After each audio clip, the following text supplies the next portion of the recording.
The Hindu newspaper बहुत ही महत्वपूर्ण newspaper है बिकॉज ऑफ जो टाइप ऑफ टॉपिक्स कवर होते हैं। आपका सिलेबस का काफ़ी मेजर पोर्शन इस न्यूज़पेपर में होता है। पहले जैसे एडिटोरियल होता था, अब आज के टाइम पे साइंस का स्पेशल इशू आता है, आईआर के इश्यूज़ आते हैं, ज्योग्राफी एनवायरनमेंट के इश्यूज़ स्पेशल इश्यूज़ आते हैं, पॉलिटी के टॉपिक्स आते हैं। तो प्रयास है कि जो भी द हिंदू सेशन जैसे आपका डेली बेसिस में होता है तो उनके टॉपिक्स को कंपाइल किया जाए और आप सब्जेक्ट वाइज भी चीज़ों को कनेक्ट कर सको। तो आज हम डिस्कस करते हैं। आपको क्या करना है, पूरे सेशन को देखना, अपने नोट्स जो है वो प्रिपेयर करना है। आप लोग अगर चाहते हैं कि करंट अफेयर्स बहुत अच्छा हो तो इट्स बेटर आप डाउनलोड करो सौरभ पांडे CSE ऐप, उसमें पूरा कोर्स है, उस कोर्स को फॉलो अप कर सकते हैं। इसके अलावा आप यूट्यूब में भी जो क्लासेस हैं जो खाली द हिंदू से रिलेटेड, उसको आप फॉलो कर सकते हैं। So let's start. देखते हैं, scientist find a bacteria tricked a wasp to get rid of its males. और now this is also very important part. Scientist find that a bacteria tricked a wasp to get rid of its male. अब इसमें देखो कुछ चीज़ें हैं interesting जो आपको ध्यान में रखना है ना। ये हम एक एक करके हम लोग डिस्कस भी करेंगे, like will discuss about it also. तो पहला जो है, जैसे that is the role of Wolbachia. ठीक है, वॉलाबेकिया ये क्या है, अगर आपसे देखा जाए, अभी UPSC ने भी 2022 में पूछा था, पहले भी हमने डिस्कस किया था। तो ये एक बैक्टीरिया है, तो इसके रोल के ऊपर there has been a question, और अभी लेटेस्ट रिसर्च भी आई है, तो इस पर डिस्कस एक एक करके करेंगे। तो वोलाबेकिया बैक्टीरिया की बात की जाए या ट्रायजीन की बात किया जाए, तो ये कुछ एरियाज़ हैं जो अगेन इंपॉर्टेंट हो जाते हैं। इसको एक एक करके डिस्कस करते हैं। मेरी वॉइस क्लियर है? एक बार कमेंट करके बता दो, कोई डिस्टर्बेंस तो नहीं किसी भी प्रकार का, जस्ट लेट मी नो, है ना। तो वोलाबेकिया बैक्टीरिया, देखो यहाँ पे कहा गया कि मतलब बहुत समय पहले की बात है कि जो अमेरिकन रिसर्चर्स हैं उन्होंने, लाइक नाम याद नहीं रखना, बट उन्होंने ये डिस्कवर किया that mosquito harboured bacteria within their cells. मतलब जो बैक्टीरिया मॉस्किटो है उसके अंदर एक प्रकार का बैक्टीरिया जो है वो प्रेजेंट है। साइमन बर्ट वॉलबैक ये नाम था इनका, इसी वजह से इनके नाम पे ही वोलाबेकिया पड़ा। ठीक है, आपका नाम आप डिस्कवर करते तो आपके नाम का होता। तो यहाँ पे आपको ध्यान में रखना है कि जो वोलाबेकिया है, ये वोलाबेकिया नाम एक साइंटिस्ट साइमन बर्ट वॉलबैक है, उनके नाम पे पड़ा। और इसमें इन्होंने डिस्कवर किया बहुत समय पहले कि जो मॉस्किटो है उसके अंदर एक प्रकार का बैक्टीरिया जो है वो आपका प्रेजेंट है। धीरे धीरे आइडेंटिफाई किया गया कि कई सारे दूसरे जो इंसेक्ट्स हैं उनके सेल्स में भी ये बैक्टीरिया आपका प्रेजेंट है। और जो जीनस है जिससे लाइक बैक्टीरिया बिलोंग करता है, जैसे अगर आप क्लासिफिकेशन करते हैं, जैसे अगर मान लो हमारा नाम है तो हमारे नाम की बात करोगे ना, तो जनरली जो सर नेम है वो कास्ट से बिलोंग करता है आज के टाइम पे, है ना। नाम है उससे हमारा रिलीजन का पता चलता है, बहुत इस टाइप का बेसिक है। तो इसी तरीके से जो लिविंग सिस्टम है उसमें जो क्लासिफिकेशंस होता है उसमें भी जो स्पीसीज जीनस उनके बारे में हमें पता चलता है। सो वोलाबेकिया बैक्टीरिया जो है they are present in insect eggs. अब ये इंटरेस्टिंग है, मतलब एग्स में प्रेजेंट है बट नॉट इन स्पर्म, मतलब मेल के उसमें प्रेजेंट नहीं है, फीमेल के जो एग्स हैं उसमें प्रेजेंट है। तो ये बहुत इंपॉर्टेंट फैक्ट है जिस वजह से इन पे ज़्यादा से ज़्यादा स्टडी और लगातार आपकी की जा रही है।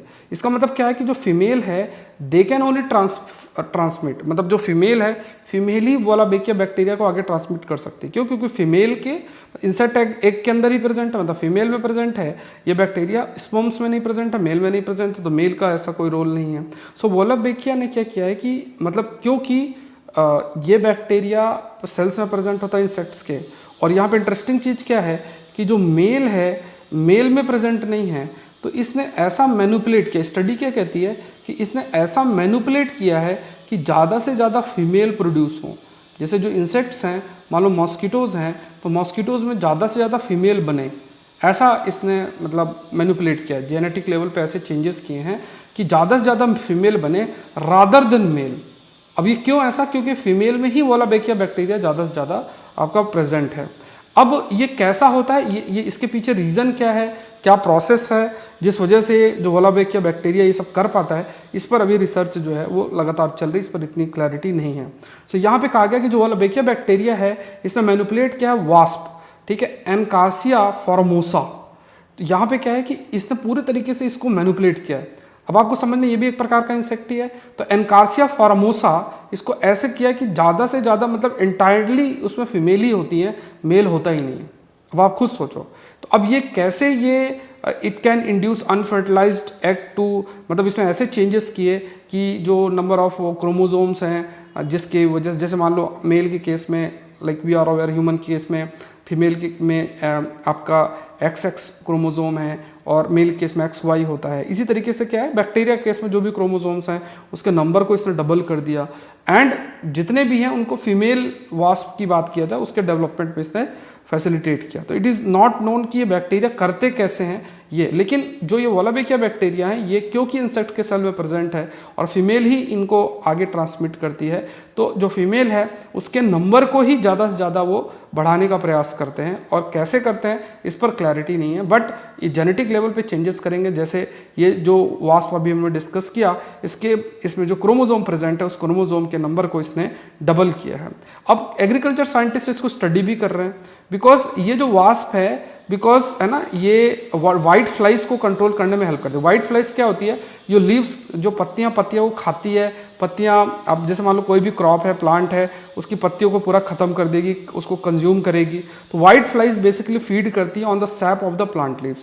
तो साइंटिस्ट का मानना है कि अगर ये जो ई फार्मोसा है जो कि वाइट फ्लाइज का खात्मा या उनके नंबर को कंट्रोल कर सकते हैं, तो हमें ये जानकारी होना चाहिए कि कैसे ये जो ई फार्मोसा है इसको यूज़ किया जा सकता है वाइट फ्लाइज को कंट्रोल करने के लिए। वाइट फ्लाइज बेसिकली, मतलब ये याद नहीं रखना, बट ये हेमिप्टेरा से बिलोंग करते हैं ऑर्डर, एंड वास्प जो है वो हाइमेनोपेप्टेरा जो है इससे आपका बिलोंग करते हैं। एंड ये जो वास्प हैं, जो अभी जो फार्मोसा जिसे हम कहते हैं, ये बेसिकली क्या है कि जनरली कैसे करते हैं कि ये जो वाइट फ्लाइज होती हैं, वाइट फ्लाइज के अंदर अपने अंडे देते हैं, फिर वाइट फ्लाइज धीरे धीरे मर जाती हैं और वहीं से ये जो नए वास्प हैं वो निकल कर आते हैं। तो इसका मतलब क्या है, वाइट फ्लाइज के पॉपुलेशन में कंट्रोल करने में इन वास्प का एक महत्वपूर्ण रोल होता है। लेकिन ऐसे जो जीव होते हैं, जैसे शायद इस बार प्रीलिम्स में प्रश्न था, ऐसे जो जीव होते हैं, जैसे मान लो उसमें अपने एग ले कर दिया, एग ले करने के बाद धीरे धीरे वहाँ से एग से जो छोटे कीड़े निकले और धीरे धीरे वो इमर्ज होंगे, जब वाइट फ्लाई मर जाएगी तो वहाँ से वास्प एक निकलेगा। तो ऐसे जीव को पैरासिटोनॉइड्स बोलते हैं। पैरासाइट है ना, पैरासाइट शब्द हम यूज़ करते हैं, तो इनको पैरासिटोनॉइड शब्द इनके लिए हम इस्तेमाल करते हैं, ये ध्यान में रखना है। अब एक और जीन है जिसे हम कहते हैं ट्रा जीन। ट्रा, आपको याद रखना है कि रिसेंटली ट्रा जीन है, ये रिसेंटली न्यूज़ में थी। तो ये क्या है, तो ये जो जीन होती है इसका एक महत्वपूर्ण रोल क्या होता है कि जो इंसेक्ट में फीमेल डेवलपमेंट में इसका महत्वपूर्ण रोल होता है। अब आप समझना कि जब ट्रा जीन प्रेजेंट है, तो ट्रा जीन प्रेजेंट है तो अपने आप फीमेल डेवलपमेंट के लिए हेल्प करेगी।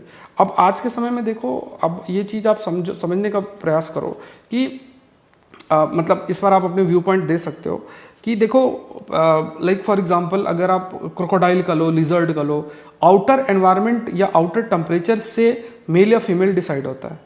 आई think you all are aware about it कि जो मेल है या फीमेल है वो डिसाइड कैसे होता है, आउटर जो भी टेम्परेचर होगा उस बेसिस पर ये डिसाइड और डिटरमाइन होता है। लेकिन जैसे जैसे टेम्परेचर बढ़ रहा है, क्या इसका इम्पैक्ट इंसानों पे भी पड़ेगा? ऑफकोर्स पड़ता होगा।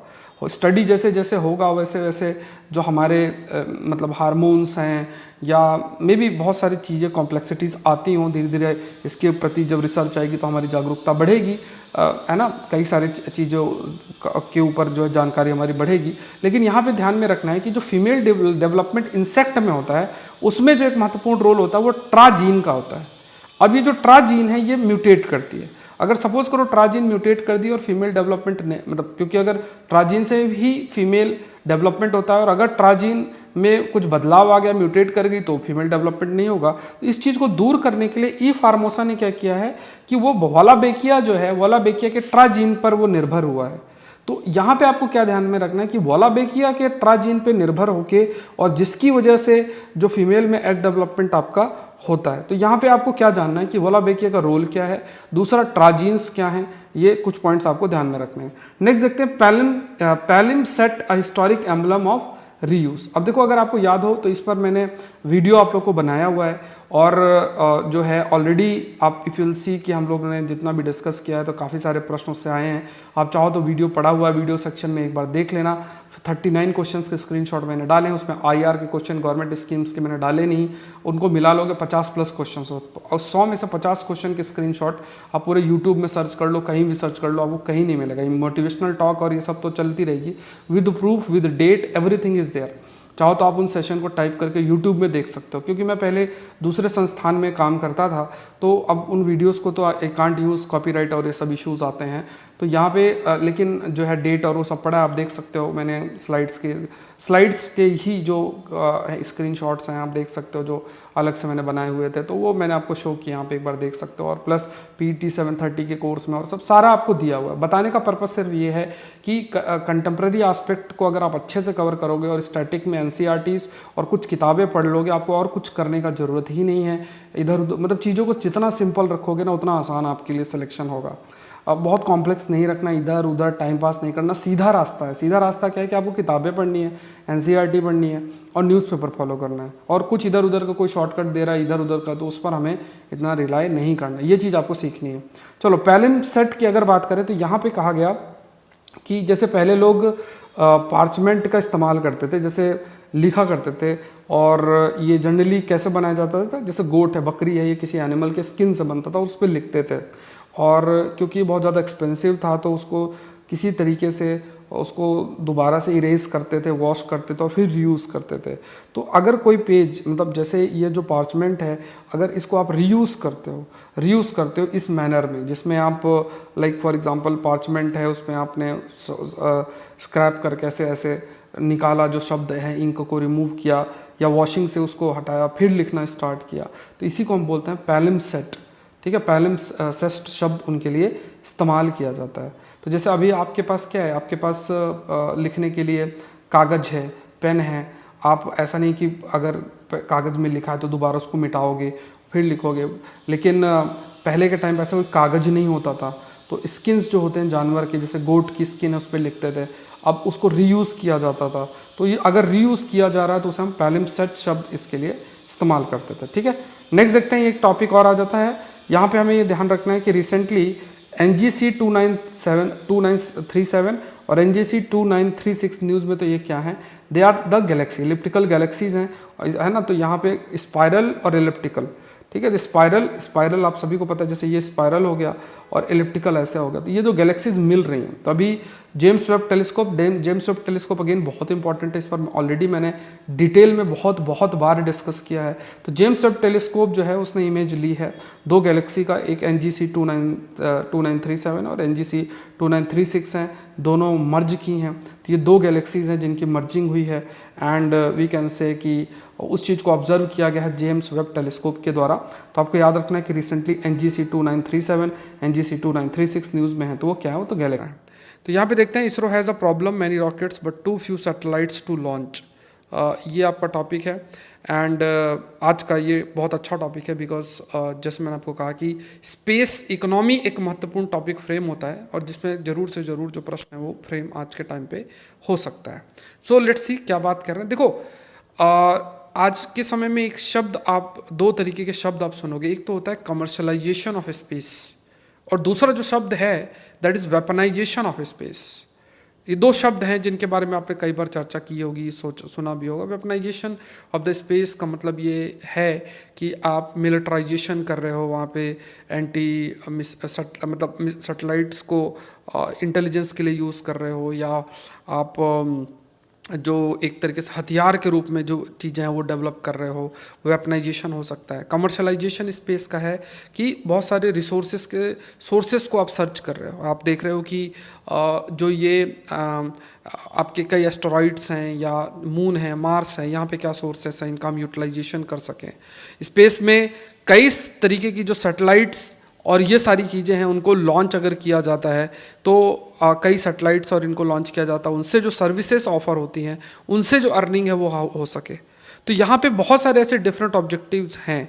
कई जो एक्टिविटीज़ हैं, जो अपकमिंग एक्टिविटीज़ है क्या है, वो आपका एक प्रकार से हाईलाइट किया जाता है, that is tourism. Space tourism की बात की जाती है। कई कंपनीज इस डायरेक्शन में काम भी कर रही हैं, जैसे स्पेसएक्स जैसी कंपनी है, और भी कई कंपनीज इस डायरेक्शन में काम कर रही हैं। दूसरा ये भी है कि कई देश जो हैं वो कहते हैं कि हमारी सैटेलाइट लॉन्च कर दो और उसका वो पैसा डिमांड करते हैं, तो वो भी एक स्कोप आपका एग्जिस्ट करता है। So India currently has 4 launch vehicles, 4 आपके लॉन्च व्हीकल्स हैं। एक तो स्मॉल सैटेलाइट लॉन्च व्हीकल है, पोलर सैटेलाइट लॉन्च व्हीकल है, जियो सिंक्रोनस सैटेलाइट लॉन्च व्हीकल है, लॉन्च व्हीकल मार्क 3 है, LVM-3 जिसे हम कहते हैं। ये आपके लॉन्च व्हीकल क्या है, जो सैटेलाइट को लॉन्च करने के लिए इस्तेमाल किए जाते हैं। और रॉकेट जो है कब तक कितना लॉन्च कर सकते हैं, लगभग 4 टन्स।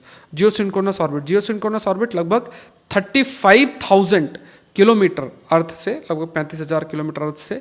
जियो स्टेशनरी जो ऑर्बिट है उसमें अगेन वी कैन से कि डिफरेंस ये है कि उसका जो रोटेशन है, अगर वहाँ पे किसी चीज़ को लॉन्च किया जाए तो एक ही पोजीशन में सैटेलाइट हमेशा से रहेगी। अगर देखा जाए तो मान लो 4 टन से ज़्यादा भारत को लॉन्च करना है, ये बहुत टेक्निकल चीज़ है, ध्यान में समझना। अगर 4 टन तक हम लॉन्च करते हैं तब तो ठीक है, हम अपनी सैटेलाइट का यूज़ कर लेंगे। लेकिन अगर हमारा जो पेलोड है उसकी जो वेट है वो that is more than 4 tons, तो उस केस में क्या है, तो उसके लिए हम फॉरेन लॉन्च व्हीकल्स पे निर्भर हैं।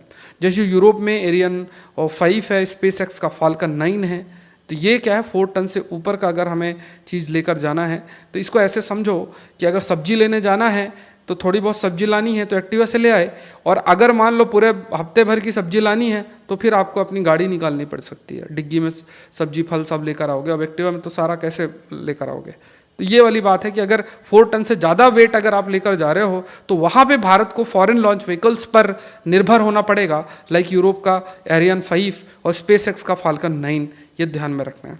अभी जैसे कई एप्लीकेशंस हैं आज के टाइम पे, देखो एक बहुत बड़ा एप्लीकेशन है लाइक फॉर एग्जांपल इंटरनेट आज के टाइम पे एक बड़ा है। और जैसे मान लो कहा जाता है कि जैसे कई कंपनीज हैं कॉन्स्टलेशन ऑफ सैटेलाइट्स प्रिपेयर कर रहे हैं, फिर वो इंटरनेट सर्विसेज प्रोवाइड करेंगे, लोग सब्सक्रिप्शन लेंगे और कहीं भी बैठे इंटरनेट को, अनलिमिटेड इंटरनेट को एक्सेस कर सकते हैं। तो चाहे कम्युनिकेशन हो, रिमोट सेंसिंग का मतलब क्या होता है कि किसी भी चीज़ को ऑब्जर्व करना बिना उसके लाइक आप किसी चीज़ को ऑब्जर्व कर रहे हो और जो आप ऑब्जर्व कर रहे हो उसके बिना फिजिकल कांटेक्ट क्या है। जैसे सैटेलाइट के माध्यम से आप समुद्र को ऑब्जर्व कर रहे हो, खेतों को ऑब्जर्व कर रहे हो, या अर्थ का दूसरी जो एस्पेक्ट है उसको आप ऑब्जर्व कर रहे हो, तो that is basically remote sensing. तो रिमोट सेंसिंग की अगर बात करें तो रिमोट सेंसिंग से रिलेटेड भी कई सैटेलाइट्स हैं। पोजिशनिंग है, जैसे GPS है, या हमारे लिए है गगन की बात हम करते हैं, या IRNS जिसे हम कहते हैं। तो navigation, timing, weather forecasting, disaster management, space based internet की बात किया जाता है। कई साइंटिफिक मिशंस हैं, कई एक्सपेरिमेंटल मिशंस हैं। ऐसे बहुत सारे लेवल पे सैटेलाइट्स को लॉन्च करने के लिए वी कैन से अलग अलग देश का एम और एम्बिशन होता है कि वो इन एरियाज़ पे सैटेलाइट्स के माध्यम से अपना जो प्रेजेंस है उसको इंश्योर करें। और जो भी स्पेस इकोनॉमी का अगर आप देखोगे कि मेजर प्रोडक्ट क्या है, तो यही सारी चीज़ें, यही सर्विसेज ऑफर करना ही एक मेजर एरिया आपका बन जाता है। It also need to launch a vehicle for space mission like Chandrayaan 3, Aditya L1। Comment section में बताओ what do you mean by language point. Language point का मतलब क्या होता है। अब देखो यहाँ पे क्या कहा गया कि there is this aspect of a supply driven model, जो मैंने प्रश्न आपके लिए दिया है, there is this aspect of a supply driven model and demand driven model. So when you say a supply driven model, what does it mean? And when you say a demand driven model, what does it mean? So when you are saying कि supply driven model, it simply state that supply driven model का मतलब क्या हुआ। supply driven model का मतलब simple सा ये है कि अगर लाइक आपने पहले से सब कुछ बना लिया, इसका ऐसे थोड़ा सा मैं एक दूसरी सिचुएशन लेकर चलता हूँ कि आपने ये सोचा कि जो है मान लो एक किसी की मिठाई की दुकान है और आपने सोचा कि यार मेरी मिठाई की दुकान है और दिवाली आने वाली है और मैं जो है 100 किलो लड्डू बना के रख लूँ और मेरे सारे लड्डू बिक जाएंगे। अब आपको ये नहीं पता कि खरीदने वाला आएगा कि नहीं आएगा, आपने एक्सपेक्ट कर लिया कि ठीक है दिवाली आने वाली है तो 100 किलो लड्डू मेरे बिक जाएंगे। तो ये क्या हो गया, ये एक सप्लाई ड्रिवन चीज़ हो गई कि आप मानते हो कि आपने पहले से सारा बना के रखा हुआ और आप ये मान रहे हो कि ठीक है चीज़ें आती जाएंगी और मैं देता जाऊंगा। दूसरा डिमांड ड्रिवन है कि आपने क्या किया कि आपने 20 किलो लड्डू बना रखे हैं, रॉ मटेरियल पूरा तैयार है, जैसे जैसे लोग आएंगे कि भैया 1 किलो लड्डू दे दो, 2 किलो लड्डू दे दो, 3 किलो लड्डू दे दो, उस हिसाब से जो लड्डू है वो आप देते जा रहे हो। तो ये डिमांड ड्रिवन है। सामने वाला क्या है, आपसे कह रहा है कि भैया दे दो, 2 किलो दे दो, आप अगर 20 किलो में से 2 किलो दे दोगे, ऐसा करते जाओगे और आपको जैसा जैसा डिमांड आती जा रही है उसी हिसाब से आप प्रोडक्शन करते जा रहे हो। ये क्या है, डिमांड ड्रिवन है। इसी प्रकार से इसरो का जो मॉडल है वो क्या था, पहले सप्लाई ड्रिवन है कि हमने पहले ही लॉन्च व्हीकल्स बना लिए, सैटेलाइट्स बना लिए, जैसे जैसे कोई बोलेगा वैसे वैसे लॉन्च करेंगे और उस सर्विस के हम चार्ज करेंगे। तो ये सप्लाई ड्रिवन। कहा क्या गया कि अब जो रिफॉर्म्स आए हैं that is moving towards a demand driven, मतलब कि सैटेलाइट तभी बनाया जाएगा, तभी लॉन्च किया जाएगा जब डिमांड उसकी एग्जिस्ट करती है। पहले से सब नहीं कि अच्छा मेरे करण अर्जुन आएंगे और जो है मुझसे सैटेलाइट लॉन्च करवाएंगे, ये सब नहीं, ठीक है, ये आपको ध्यान में रखना है। नेक्स्ट देख, ये कहा गया कि जो customer of the services provided by the satellite need to be educated. तो एक तो देखो ये कहा गया कि अगर आप कहते हो कि हम डिमांड ड्रिवन लेकर आना चाहते हो, तो डिमांड ड्रिवन का मतलब ये नहीं कि आप कुछ करो मत, कि हम खाली बैठे हैं और हम we will not do anything. Demand driven में ये है कि we have to educate them also. यार देखो, तुम अगर सैटेलाइट लॉन्च करते हो, मान लो अफ्रीका के देशों को हमने कहा कि आप सैटेलाइट लॉन्च करते हो तो आप अपने रिसोर्सेज की जानकारी आपको मिल सकती है, डिजीज स्प्रेड अगर हो रहा है वो पता चल सकता है, डिजास्टर से रिलेटेड मान लो पैसिफिक आइलैंड्स और इनको आप सर्विसेज देने की बात करते हो तो उनको एजुकेट करना जरूरी है कि आपके सुनामी आ रही है, मान लो कई आइलैंड्स हैं ना जो समुद्र के बीच में, तो सुनामी है या साइक्लोन्स हैं, तो उनके बारे में वार्निंग सिस्टम आप जो है सैटेलाइट के माध्यम से आपको मिल सकती है और इसका फायदा आपको इस चीज़ का होगा डिजास्टर मैनेजमेंट के अंदर। तो we have to educate also. So if we are educating them तो इससे भी जो डिमांड है आपकी डिमांड क्रिएट होगी। तो ह्यूमन रिलेटेड लॉन्च व्हीकल्स भी हैं, धीरे धीरे कई सारी जो मतलब जैसे स्पेस टूरिज्म और ये सब है ही।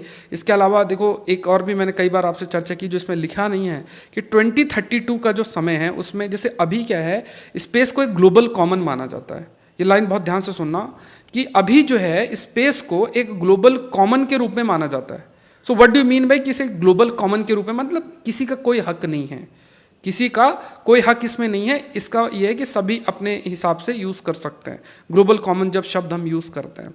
लेकिन जब एक स्पेसिफिक ट्रीटी जो कहा जा रहा है कि 2032 तक एक स्पेसिफिक ट्रीटी आ जाएगी, तो स्पेसिफिक जब ट्रीटी आ जाएगी तो ये होगा, कई देश कहेंगे कि देखो मैं मून में बैठा हूँ, कई कहेंगे मैं मार्स में बैठा हूँ, कई कहेंगे मैं टूरिज्म के लिए ये कर रहा हूँ, तो वहाँ उस बेसिस पे अपनी जो टेरिटरी है उस टेरिटरी को बियॉन्ड अर्थ जो है वो इस्टेब्लिश करने की कोशिश करेंगे। अभी तो हम सोवेनिटी इंटीग्रिटी जो टेरिटोरियल इंटीग्रिटी है उसमें समुद्र और अर्थ के जो मतलब पृथ्वी को ही कंसीडर करते हैं। बाद में जो स्पेसिफिक जो ट्रीटी आएगी उसमें टेरिटोरियल जो इंटीग्रिटी है that will move beyond, we can say कि जो अर्थ का पार्ट है उसके बियॉन्ड जो है वो आपका हो सकता है कि मूव है ना, कि जैसे मान लो चाइना बैठा है तो कहेगा देखो ये रीजन पे हम ऑलरेडी प्रेजेंट है, ये रीजन हमारा है, और कोई मतलब क्लेम करना स्टार्ट कर देंगे। तो अभी जो ग्लोबल कॉमन है बाद में जुरिडिक्शनल इशू आ जाएगा।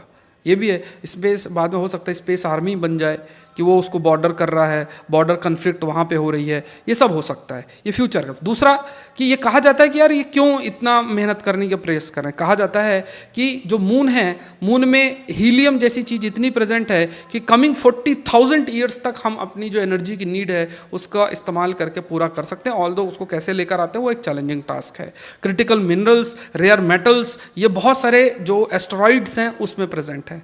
तो इकोनॉमिक रिसोर्स बहुत बड़ा है, ये भी एक पॉइंट है जो कि स्पेस इकोनॉमिक एक्सपेंशन के लिए आपका रिस्पॉन्सिबल बन जाता है। अब हमें क्या है कि अभी हम चाहते हैं कि हम चंद्रयान जैसे अभी हमने डिस्कस किया कि अगर हम 4 टन से ज़्यादा अगर हमें किसी मिशन को लॉन्च करना है, उसका अगर पेलोड का वेट 4 टन से ज़्यादा, तो हमें विदेशी जो लॉन्च व्हीकल है उस पर निर्भर करना पड़ता है। जैसे अभी चाइना की बात करें तो उसमें लॉन्ग मार्च 5 लॉन्च व्हीकल है जिसने चैंगे 4 को लॉन्च किया है, सिंगल लॉन्च में उसने लॉन्च कर दिया है। अभी हमने एक हैवियर डेवलप किया है LV-M3 जिसकी कैपेसिटी लॉन्ग मार्च 5 से 1/3 है। तो अभी हमारे पास क्या है कि अगर हम एक स्पेस पावर बनना चाहते हैं so we have to increase our capability also, कि हम 4 टन से ज़्यादा जो पेलोड है उसको मतलब उठा के और लॉन्च कर सकें। ऐसा हमें जो है लॉन्च व्हीकल डेवलप करना पड़ेगा। LV-M3 को अपग्रेड करना पड़ेगा। सेमी क्रायोजेनिक इंजन, मतलब क्रायोजेनिक आई थिंक आपको मैंने डिस्कस किया, जो फ्यूल है वो फ्रोजन स्टेट में होता है। मान लो जो भी फ्यूल आप यूज़ करते हो फ्रोजन स्टेट में होता है, क्रायोजेनिक जब शब्द आप यूज़ करते हैं। एंड यहाँ पे हमें जो पेलोड कैपेसिटी उसे लगभग 6 टन तक इंक्रीज करना पड़ेगा, और जिसको हम जियो सिंक्रोनस जो ट्रांसफर ऑर्बिट है वहाँ पे ट्रांसफ़र कर सके, जो कि 35,000 किलोमीटर के आसपास आपकी जो हाइट है अर्थ के सरफेस से, वो वहाँ तक हम 6 टन का जो पेलोड है उसको वहाँ तक हम ट्रांसफ़र कर सकें। इसके अलावा organisation will also need a new launch vehicles, like है ना। तो यहाँ पे हमने ऑलरेडी प्रयास करना हमने स्टार्ट कर दिया, जिसका नाम है नेक्स्ट जनरेशन लॉन्च व्हीकल, जो कि डेवलप हो रहा है अंडर प्रोजेक्ट सूर्या। अब यहाँ यूपीएससी आपको पकड़ लेगी, प्रोजेक्ट सूर्या जो है, they can ask you about the like है ना क्वेश्चंस इसमें आ सकते हैं अबाउट द प्रोजेक्ट सूर्या क्या है।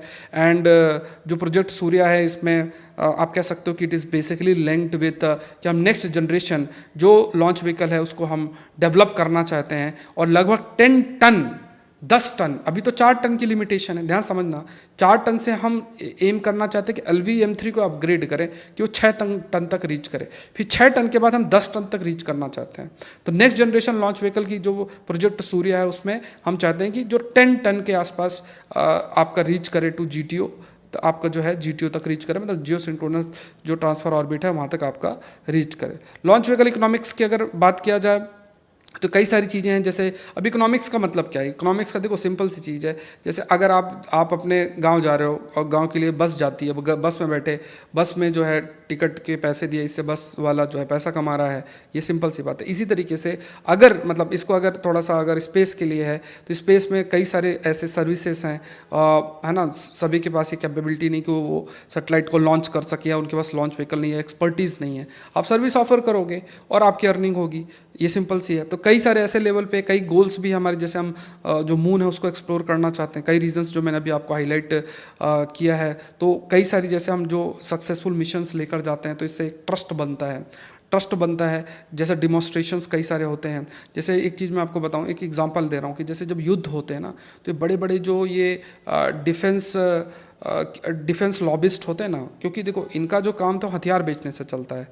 तो क्या होता है कि जब युद्ध होते हैं ना, तो ये अपने प्रदर्शन करते हैं अपने हथियारों का, कि है ना, क्योंकि जो इन्हें खरीदना है वो देश ऑब्जर्व करते रहते हैं कि यार ये हथियार कैसा है, वो हथियार कैसा है, तो वो प्रदर्शन करते हैं। मतलब वो किसी को दे दिए, किसी को दे दिए, इस टाइप से करके कि उनका डिमांड बना रहे। अगर विश्व में कभी लड़ाई ना हो, शांति बनी रहे, तो हथियार खरीदने की जरूरत ही क्यों पड़ेगी। तो अब ये तो हथियार की बात होगी। इसी तरीके से क्या होता है कि जब सैटेलाइट्स की हम बात करते हैं तो बहुत सारे जब हम सक्सेसफुल मिशंस लॉन्च करते हैं तो इससे ट्रस्ट बनता है। सामने वाले देश को लगता है यार इसी से करवा लेते हैं, भले थोड़ा महंगा है बट ठीक है, सक्सेसफुल हमारा सैटेलाइट का हो जाएगा और इसका हमें बेनिफिट भी होगा। दूसरा कहा गया कि देखो आज के टाइम पे हम जो रीयूजेबल रॉकेट्स की बात कर रहे हैं, उसके बाद रीयूजेबल लॉन्च व्हीकल्स की बात कर रहे हैं। रीयूजेबल का मतलब है कि दोबारा से इस्तेमाल किया जा सकता है। अब ये देखो, इसको ऐसे जैसे दिवाली के टाइम पे आपने देखा होगा कि एक जैसे वो होता है ना कि रॉकेट वाला होता है, बोतल रखी, बोतल में जो है वो रॉकेट लगाई और नीचे से आग लगाई, वो उड़ के ऊपर चला गया। अब ऐसा तो नहीं है कि उसको दोबारा से यूज़ कर लोगे, तो वो यूज़ ही नहीं कर सकते। बॉटल का यूज़ कर सकते हो दूसरा रॉकेट लगा के, वो तो इसको यूज़ तो नहीं कर सकते ना। जो पटाखे होते हैं, रॉकेट वाले पटाखे होते हैं, उसको आप यूज़ नहीं कर सकते हो। बट अगर हम ऐसी कैपेबिलिटी बनाएं कि ठीक है वो ऊपर गया, फिर वो नीचे गिर गया, उसमें थोड़ा मसाला डाला, मसाला मतलब जो भी उसका है, दोबारा रॉकेट बन गया और फिर हम उसको यूज़ कर सकते हैं। तो यही कुछ कैपेबिलिटीज़ जो हैं लॉन्च व्हीकल्स की भी डेवलप करने की बात की जा रही है कि पूरा डिस्ट्रॉय ना हो, वो जहाँ लॉन्च करना है वो लॉन्च करके आए, लॉन्च करने के बाद वो नीचे आके जिस भी स्टेज में है नीचे आके लैंड कर जाए। कई जगह जैसे वहाँ समुद्र में लैंड कर जाए, कहीं भी ऐसे लैंड कर जाए, क्रैश लैंडिंग ना हो क्योंकि उसका अपना नुकसान है, लैंड कर जाए और उसको दोबारा से थोड़ा बहुत चेंजेस करके दोबारा से रीयूज़ किया जा सकता है। तो इस पर भी काम आपका लगातार हो रहा। प्राइवेट सेक्टर के पार्टिसिपेशन की बात की जा रही है। नासा इस एरिया में काफ़ी काम कर रहा है। अगर आप देखोगे तो स्पेसएक्स का पार्टिसिपेशन इंक्रीज़ कराया गया है। स्पेसएक्स का एक जो है पार्टिसिपेशन बढ़ा है ना, अगर देखा जाए तो यहाँ पे इंडिया भी चाहेगा कि जो प्राइवेट सेक्टर उसका पार्टिसिपेशन बढ़े, क्योंकि देखो गवर्नमेंट उसमें रिसोर्सेस इतने अधिक नहीं, गवर्नमेंट की अपनी लिमिटेशंस होती हैं, बहुत सारी लेवल पे अपनी लिमिटेशंस होती हैं। जैसे बहुत सारी पॉलिसीज़ हैं, किसको रिक्रूट करना है, कैसे रिक्रूट करना है, बहुत सारी लेवल पे चीज़ें होती हैं ना, तो उसी में प्रोसीजर में सब फंसे रह जाते हैं।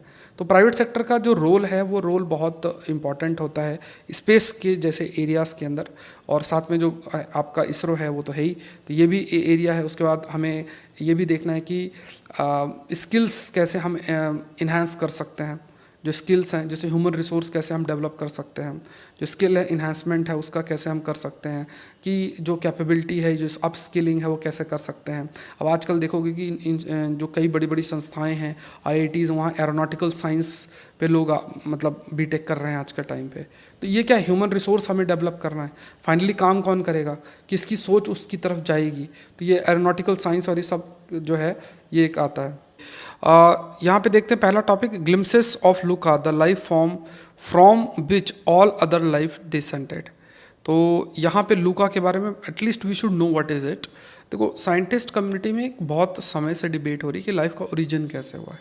जैसे आज हम इतने बड़े इंसान बने हुए हैं तो इसका ओरिजिन कैसे, जैसे हमारा शरीर सेल्स का बना है, सेल्स की केमिस्ट्री देखोगे तो उसका कई सारे बायोमोलिक्यूल्स हैं जो सेल्स को बनाते हैं। तो बेसिकली वो बायोमोलिक्यूल्स किस तरीके से हैं और कैसे उनका जो है फॉर्मेशन हुआ, और कैसे जैसे मान लो प्रोटीन बनती है, प्रोटीन बनने के लिए कई सारी जो अमीनो एसिड्स हैं, जैसे एक माला होता है, माला की मोतियां हैं वो जुड़ जाती हैं और जुड़ के वो माला बनाती है। इसी तरीके से अमीनो एसिड्स हैं, these amino acids they combine and they form what we call it as a protein. So these protein, अलग अलग प्रोटीन्स जो हैं वो जुड़ के different form of amino acids जो हैं वो जुड़ के डिफरेंट फॉर्म ऑफ प्रोटीन्स का फॉर्मेशन जो है वो करती हैं। तो लाइफ के लिए there are certain biomolecules. Life अगर हमें सस्टेन करना है, so there are certain biomolecules and we need to understand about it. हमें समझना है अबाउट दीज बायोमोलिक्यूल। तो बायोमोलिक्यूल की कैसे जो है ओरिजिन हुआ इनका, इस पर लगातार स्टडी और सब चलती रहती है कि हम समझ 29 ऑपरिन हेल्डेन रेस्पेक्टिवली, मतलब ऑपरिन और हेल्डेन दो साइंटिस्ट थे, उन्होंने कहा कि पहला जो बायोमोलिक्यूल है, जो फर्स्ट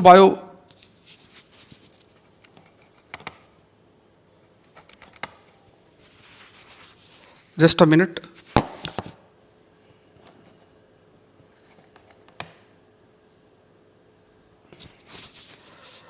एक बार बताना वॉइस आपकी क्लियर आ रही है। तो यहाँ पे जो पहला बायोमोलिक्यूल है, पहला जो फर्स्ट बायोमोलिक्यूल है जो कि अर्लीस्ट लाइफ फॉर्म डेवलप कर रहा है, उसे like it has been self organised from a primordial soup. Primordial soup का मतलब जैसे बहुत सारी चीज़ें मिलकर और वहाँ से जो बायोमोलिक्यूल है उससे बना है। तो इट सिंपली मतलब ये हाइपोथेसिस है, ये इनका अनुमान है कि जो लाइफ को सपोर्ट कर रहा है उसका ओरिजिन कहाँ से हुआ है। तो प्राइमोडियल सूप, मतलब सूप इन द सेंस जैसे सूप आप देखते हो ना, जैसे अगर आप सूप खाते हो तो सॉरी सूप पीते हो तो उसमें बहुत सारी चीज़ें मिली होती हैं।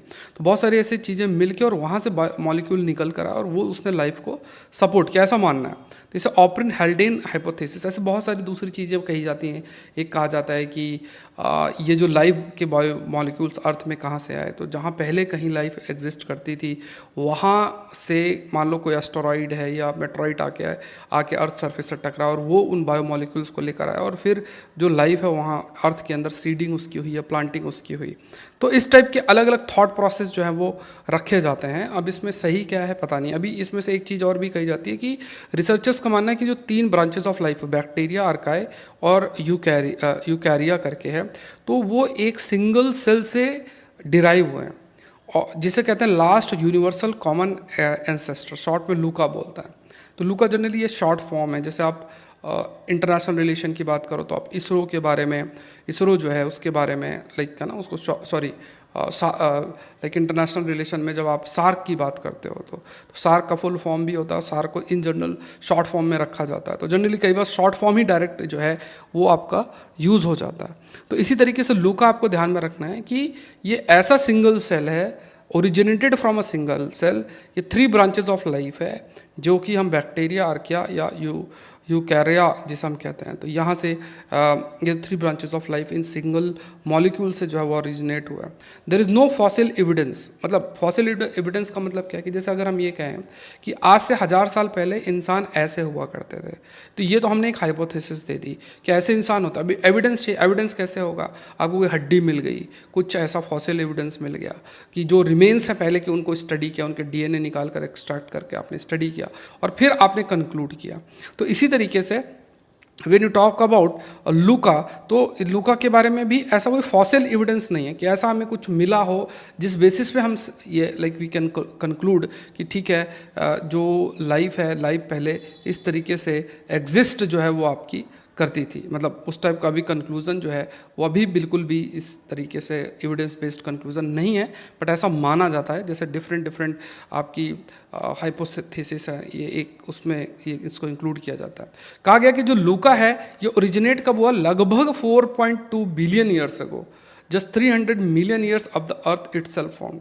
मतलब अर्थ का फॉर्मेशन हुआ और उसके 300 मिलियन साल पे बाद इसका जो है ओरिजिन, जो जो सिंगल मॉलिक्यूल है इसका ओरिजिन हुआ, और इसके ओरिजिन के पीछे भी कई फैक्टर्स जो हैं वो बताए जाते हैं। नेक्स्ट देखते हैं the ABO classification system. The ABO classification system मतलब एबीओ मतलब ये ब्लड है। देखो ब्लड का जो क्लासिफिकेशन है उसके कंटेक्स्ट में है, ब्लड का जो क्लासिफिकेशन है उसके कंटेक्स्ट में, so this is also important. तो यहाँ पे थोड़ा सा आइडिया होना चाहिए, इसमें कोई मेंस का प्रश्न नहीं बनेगा। लूका से रिलेटेड भी कोई भी जो मेंस का प्रश्न है वो आपके लिए फ्रेम नहीं होगा।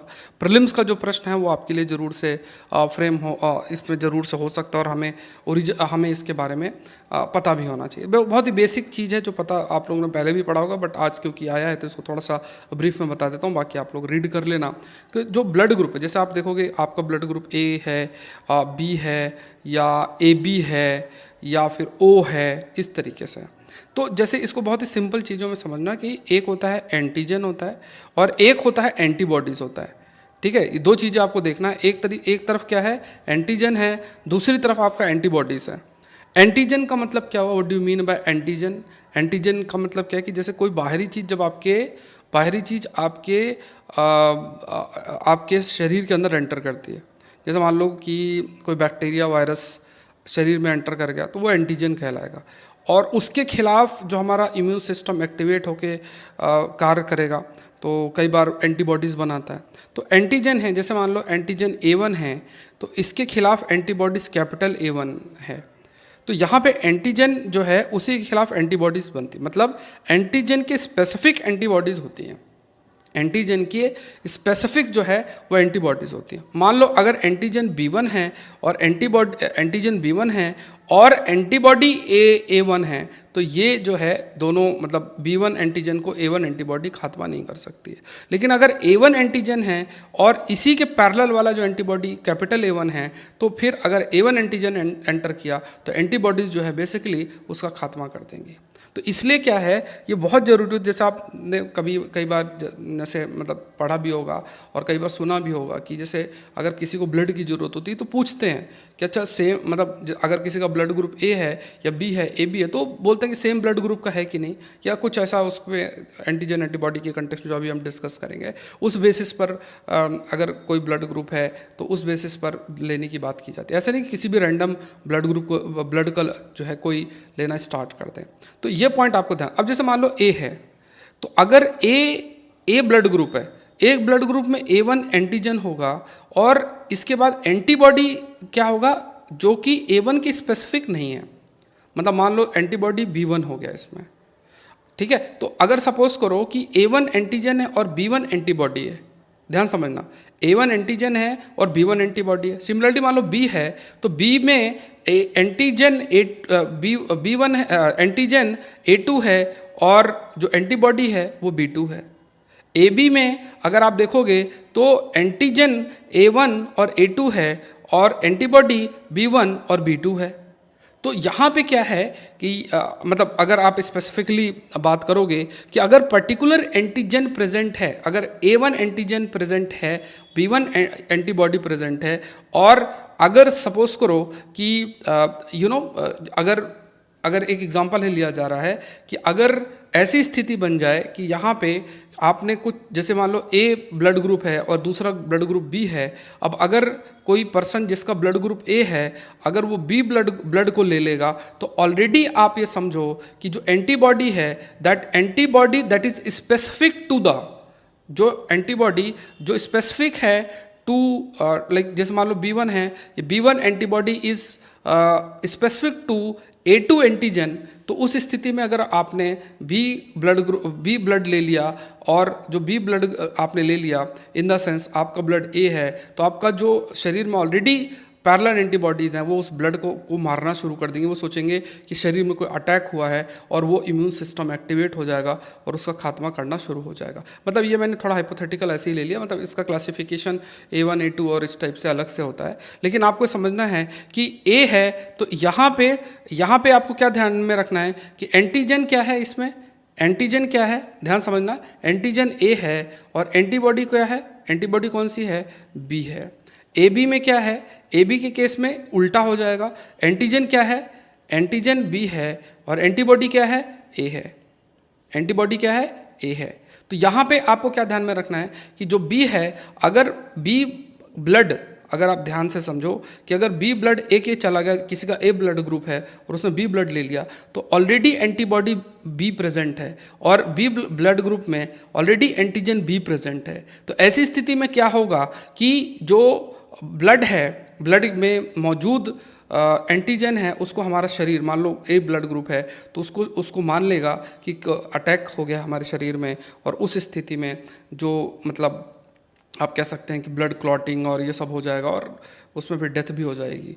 तो ये इसलिए बहुत इंपॉर्टेंट होता है कि जब ब्लड ग्रुप की हम बात करते हैं तो ब्लड ग्रुप का जो स्पेसिफिकेशन है उसके अकॉर्डिंग ही हमें जो है वो लेना है। ये चीज़ आपकी हाईलाइट की गई है, ठीक है। ये थोड़ा से ध्यान में आपको रखना है, ठीक है। यहाँ तक क्लियर है? एक बार मुझे बता दो, वॉइस आपकी क्लियर आ रही, कोई दिक्कत तो नहीं है? एक बार मुझे बता देना कि वॉइस आपकी क्लियर है। जैसे मान लो ए बी ब्लड ग्रुप है तो इसमें आपका एंटीजन ए है और एंटीजन बी है, दोनों चीज़ें आपकी प्रेजेंट है। Antigen A antigen be present है और इसमें एंटीबॉडी प्रेजेंट नहीं होती है।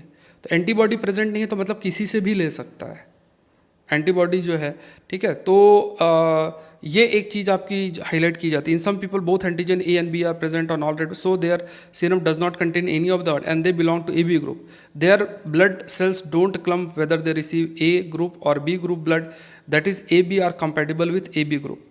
द फोर्थ जो है, चौथा जो है आपका होता है ओ ग्रुप होता है। अब ओ की अगर आप बात करो तो इसमें अगर एंटीजन की बात करो तो ना ए एंटीजन होता है ना बी एंटीजन आपका इसमें प्रेजेंट होता है, एंड दोनों क्या है, एंटीबॉडीज़ ही सिर्फ इसमें प्रेजेंट होती हैं। एंटीबॉडीज़ ही सिर्फ इसमें जो है प्रेजेंट होती हैं। तो ये जब ब्लड, क्योंकि एंटीबॉडीज़ इसमें like has both antibodies in the serum, so the order to keep red blood cell from clumping those with A group and blood can receive only A and O blood group and those with B blood group can receive B and O blood group, ठीक है। तो यहाँ पे देखो simple सी जो बात मैंने आपको क्या बताई कि ए, और थोड़ा सा क्योंकि प्रीलिम्स में प्रश्न पूछा है इस एरिया से, ए और बी के कंटेक्स्ट में आपको बस ध्यान में रखना, ए है तो एंटीजन ए है, बी है तो एंटीजन बी है, ए बी है तो एंटीजन ए और बी है, ओ है तो एंटीबॉडी है। तो जब एंटीबॉडी है तो इसका मतलब क्या है कि ये अगर हम ब्लड लाइक जाता है, किसी को डोनेट करते हैं तो है ना, तो डोनेट अगर ब्लड किया जाता है किसी को भी दे सकता है। अगर किसी को देगा, क्योंकि इसमें एंटीजन नहीं है तो उससे रिएक्ट नहीं करेगा, इसमें एंटीबॉडी जब लेने की बात आती है तो लेने का इसका क्या है कि ओ से ही ले सकता है। क्यों? क्योंकि उसमें एंटीबॉडीज़ ए और बी दोनों प्रेजेंट हैं। तो इसको थोड़ा सा आप रीड कर लेना, ठीक है। ये मैंने जो बात एक्सप्लेन की है वो सारा इस पर लिखा हुआ है, तो एक बार गो थ्रू हो जाना। नेक्स्ट देखते हैं, ओमेगा सेंचुरी करके है। Omega Centauri is a globular cluster. Omega Centauri की अगर बात किया जाए तो ये एक प्रकार से, जैसे अगर आप देखोगे ना, ये डायग्राम गैलेक्सी टाइप है, तो ये जो है दिस इज़ हबल टेलीस्कोप के द्वारा ये इमेज आपकी ली गई है। तो इस क्लस्टर को ओमेगा सेंचुरीज बोलते हैं। बहुत सारे स्टार्स और कॉन्स्टेलेशंस, ग्रुप ऑफ स्टार्स मिलकर इसको बनाते हैं। और इसमें कई चीज़ें कही जाती हैं कि जो ब्लैक होल होना चाहिए, मतलब मिस्ट्री एक रहती है कि जो ब्लैक होल का प्रेजेंस इसमें होना चाहिए था तो वो नहीं है, इस पर मतलब उनका मानना है कुछ। तो ओमेगा सेंचुरी एक ग्लोबल क्लस्टर है in the constellation of Centaurus. पहली बार इसको आइडेंटिफाई किया गया था एडमंड हैली के द्वारा, और ये लोकेटेड है like it is the largest known global cluster in the Milky Way, ठीक है। ये आपको ध्यान में रखना है। देखो जैसे मान लो ये पूरी की पूरी जो इमेज दिख रही है, ये क्या है, ये एक गैलेक्सी है, और इस गैलेक्सी के अंदर आपका जो है कॉन्स्टेलेशंस प्रेजेंट है। कॉन्स्टेलेशंस या क्लस्टर कॉन्स्टेलेशन, कॉन्स्टेलेशन का मतलब जैसे कई स्टार्स मिल गए तो कॉन्स्टेलेशन बना दे, कई कॉन्स्टेलेशंस मिल गए तो वो क्लस्टर बना देते हैं। तो ओमेगा सेंचुरी क्या है, ये एक गैलेक्सी नहीं है, it is it is a cluster. Cluster का मतलब कई कॉन्स्टलेशन है, कई कॉन्स्टलेशन का मतलब कई स्टार्स जो हैं इसके अंदर प्रेजेंट है। और जो है वी कैन से कि जो गैलेक्सी है उस गैलेक्सी के विद इन ये जो स्टार्स हैं, ये स्टार्स आपके प्रेजेंट है। ठीक है, तो ये चीज़ आपको ध्यान में रखनी कि ओमेगा सेंचुरी क्या है। यहाँ पे ये ध्यान में रखना। नेक्स्ट देखते हैं, बहुत इंपॉर्टेंट और आज का सबसे महत्वपूर्ण टॉपिक है। एक नया थॉट प्रोसेस आपको देगा और एक नया डायमेंशन देगा इथिक्स के पेपर के लिए भी, और टेक्नोलॉजी किस प्रकार के चैलेंजेस लेकर आ रहा है उस पर भी एक अच्छा इसमें प्रश्न आपके लिए फ्रेम हो सकता है। तो बहुत ध्यान से समझना है, सुनना है। So as thoughts become digitised, who will protect our neuro rights, ये बहुत इंपॉर्टेंट है। अब देखो आज के टाइम पे थोड़ा सा कंटेक्स्ट दूंगा, उसके बाद जो लिखा है वो हम लोग डिस्कस कर लेंगे। और जैसा मैंने कहा कि देखो यूपीएससी का जो एक लेवल है, अब उसमें जो आपके लिए पढ़ना है उन्हीं टॉपिक्स को हम लोग डिस्कस करते हैं। अब ऐसा नहीं कि हम एक एक हेडलाइंस को डिस्कस करें, एक एक चीज़ को डिस्कस करें, जो कि अगेन जो ऑब्वियस भी है या फिर आपको मतलब जो हमने पहले भी डिस्कस किया तो रिपीटेड होगा।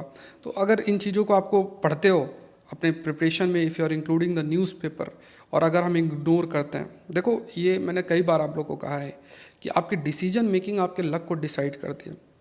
अगर मान लो मैंने आपको कोई चीज़ बोली क्या न्यूज़पेपर, आपका दिमाग, कई का दिमाग मान जाएगा, कई कहेंगे कि हाँ सर सही कह रहे हैं, और प्रूफ भी दिखाया। जैसे आप देखो वीडियो पड़ा हुआ है, 39 क्वेश्चंस की जो स्क्रीनशॉट डाले हुए हैं, उसमें मैंने स्कीम्स के स्क्रीनशॉट नहीं डाले और आईआर के स्क्रीनशॉट नहीं डाले, तो 50 तक ही रीच कर रहा है। बहुत बड़ा नंबर होता है। आप कहीं भी बड़े बड़े से बड़े संस्थान में कंपेयर कर लो, पूरे संस्थान मिला के आप देख लो, इतने क्वेश्चन किसी के नहीं आते। अब मैंने वीडियो डाला है विद स्क्रीनशॉट, आप देख लो, ये जो इसी चैनल के अंदर आपका पड़ा हुआ है। तो ये चीज़ क्या हाईलाइट करती है? ये चीज़ ये हाईलाइट करती है कि जो ये एग्ज़ाम है या जो एग्ज़ाम का पैटर्न है उसमें न्यूज़पेपर का एक महत्वपूर्ण रोल है। ऑल्दो कंटेंट फिल्टर करना आना चाहिए। मान लो सेशन देख रहे हो, उससे कंटेंट फिल्टर हो गया तो कईयों का दिमाग मान जाएगा इस बात को, कईयों का सोचेगा नहीं नहीं यार क्या बात है, गलती पे गलती पे 2 दिन किया फिर शॉर्टकट की तरफ जाने लग गए। तो यही देखो, यही जो डिसीजन मेकिंग है ना आपकी, वही आपके सिलेक्शन को मतलब आपका सिलेक्शन डिसाइड करती है। अब इसमें क्या होता है कि कई बार आप 1 अटेम्प्ट देते हो, 2 अटेम्प्ट देते हो, 3 अटेम्प्ट देते हो, फिर आप सोचते हो मेरा लक ख़राब है, मैं मेहनत भी बहुत करता हूँ। तो इस चीज़ को समझो कि अगर आपको क्रिकेटर बनना और आप टेनिस खेल रहे हो तो उससे क्या होगा। आप यूपीएससी की तैयारी करो, आप एसएससी टाइप कंटेंट पढ़ रहे हो तो कहाँ सिलेक्शन होगा। आप यूपीएससी की तैयारी कर रहे हो, आप मतलब स्टेट पीसीएस का कंटेंट पढ़ रहे हो तो कहाँ से सिलेक्शन होगा। तो ये चीज़ आप जिस दिन आप ये चीज़ समझ गए कि यार अगर मैंने मिस्टेक रिपीट की तो रिजल्ट रिपीट होगा, तो अगर आप मिस्टेक रिपीट कर रहे हो, रिजल्ट रिपीट हो रहा है, तो क्या है, ज़रूरत क्या है कि आपको मिस्टेक रिपीट नहीं करनी चाहिए। और देखो चीज़ें अगर आप बहुत सिंपल रखते हो, चीज़ें आंसर राइटिंग रोज करते हो, है ना, मैंने फिर कहा कि ये चॉइसेस की बात है।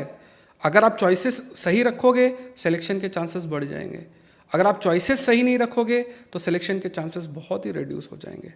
तो ये सब चीज़ें हैं। तो यहाँ पे क्या ध्यान में रखना है कि जैसे जैसे thoughts become digitised, who will protect our neuro rights. ठीक है, अभी एक टॉपिक है माइंड, अगर कोई नया पर्सन होगा सोचेगा यार यूपीएससी इसमें क्या पूछेगा, बट अगर यूपीएससी सिलेबस को स्टडी करोगे और यूपीएससी जिस टाइप के इंटरकनेक्शन के टॉपिक्स पूछता है तो न्यूरो टेक्नोलॉजी एक बड़ा फैक्टर आज के टाइम पे आ रहा है। जैसे एलॉन मस्क का न्यूरो लिंक है और उससे हमारा न्यूरो इथिक्स और न्यूरो राइट्स कैसे अफेक्ट होंगे इसके बारे में हमको पता होना चाहिए, वो बहुत ज़रूरी है।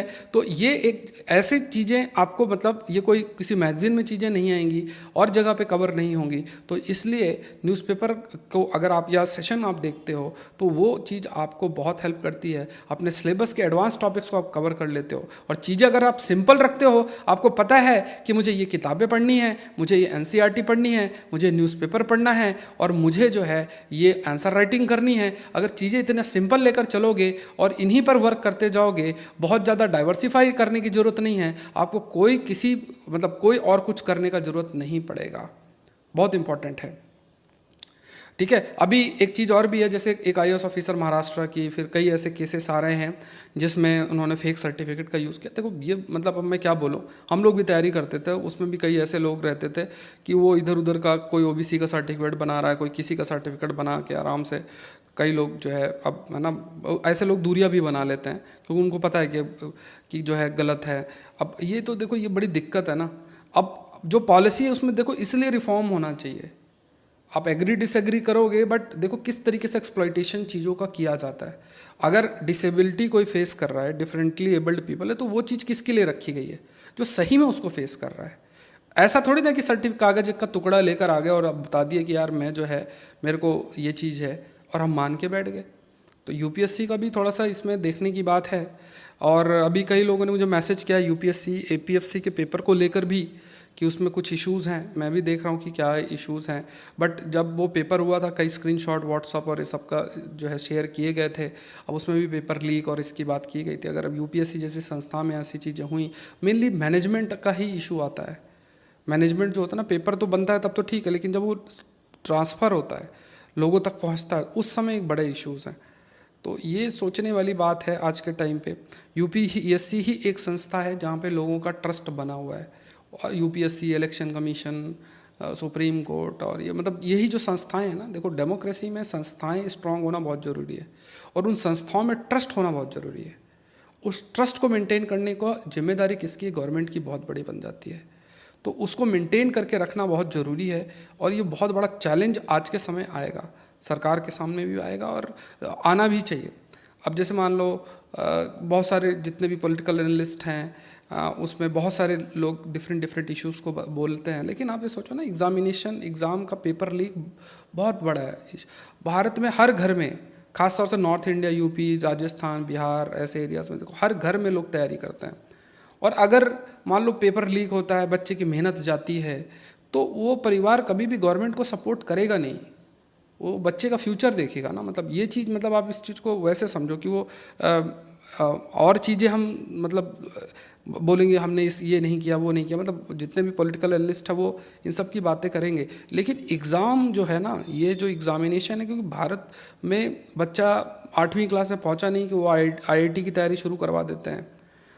और उसके बाद अब देखो, सबका तो सिलेक्शन होने से रहा नहीं, बहुत ज़्यादातर लोग तो फेल ही होते हैं ना। तो उस स्थिति में फेल का कोई रीज़न ढूंढेगा, और अगर फेल का एक रीज़न मतलब जेन्युइन अगर देखा जाए, तो अगर एक रीज़न ये भी आ जाए कि यार पेपर जो कंडक्ट किया जा रहा है उसमें ट्रांसपेरेंसी और अच्छी होनी चाहिए, अकाउंटेबिलिटी और अच्छी होनी चाहिए, पेपर लीक जैसी स्थिति अगर सामने आ रही है और हम उसको एक्सेप्ट नहीं कर रहे हैं, मतलब गवर्नमेंट की बात किया जाए, अगर वो एक्सेप्ट नहीं कर रही है, तो वहाँ पे हम इधर उधर कोई भी बातें करेंगे। आप ये सोचो ना कि वो बच्चे का साइकोलॉजिकल क्या इम्पैक्ट पड़ेगा, उसके फैमिली पे क्या अफेक्ट पड़ेगा, वो कभी सपोर्ट नहीं करेंगे। तो ये इस चीज़ को रिजॉल्व करना बहुत मैटर करता है, और यहाँ पे लीडरशिप का रोल भी आ जाता है। आप इस चीज़ को समझने का प्रयास और भी करने का करो कि आज के समय में अगर आप, क्योंकि आप लोग फ्यूचर हो कंट्री के और पॉलिसी मेकर्स हो, आप समझ लो, आप इतने सारे जो इंसिडेंट हो रहे हैं, कहीं पे टेररिस्ट अटैक हो रहा है, कहीं पे कुछ हो रहा है, कहीं पे कुछ हो रहा है, बहुत सारे लगातार हो रहा है। जैसे प्रेजेंट प्राइम मिनिस्टर जो हैं, उनका ओथ सेरेमनी हुई, उस समय अटैक हुआ। उसके बाद जो रशिया में गए, उसमें मीटिंग चल रही है, वहाँ अटैक हो गया। तो आप खुद देखो ना, बहुत सारे ऐसे इंसिडेंट हो रहे हैं। इससे क्या होगा कि सिर्फ नेगेटिव नेगेटिव नेगेटिव नेगेटिव चीज़ें जो है वही इमर्ज होती चली जाएंगी, और पूरा का पूरा एक आप कह सकते हो कि एक जो परसेप्शन है वो बहुत ही कंट्री के प्रति, मतलब बाहर, मान लो मैं और तो नहीं कह रहा, लेकिन आप ये सोचो कि कोई बाहर से इन्वेस्ट करना चाहता है भारत के अंदर, अब उसको लगे यार इन्वेस्ट करूं क्या, यहाँ ये अटैक हो रहा है, क्योंकि लोग कोई देखने थोड़ी ना आने वाला है क्या है, वो तो जो भी न्यूज़ है और उस बेसिस में है। तो इससे आपका टूरिज्म अफेक्ट हो जाएगा, इन्वेस्टमेंट अफेक्ट हो जाएगा। हम चाहते हैं कि हम जो है बड़ी इकोनॉमी बने, हम थर्ड लार्जेस्ट इकोनॉमी बन रहे हैं, तो ये सब उसके लिए हर्डल्स तैयार हो जाएंगे। तो law and order, security aspect, उसके बाद ये तो इम्पॉर्टेंट है ही, इसके अलावा भी जो डिजिटल स्पेस है उसको भी हमें अच्छा प्रोटेक्ट रखना है, ये भी ज़रूरी है।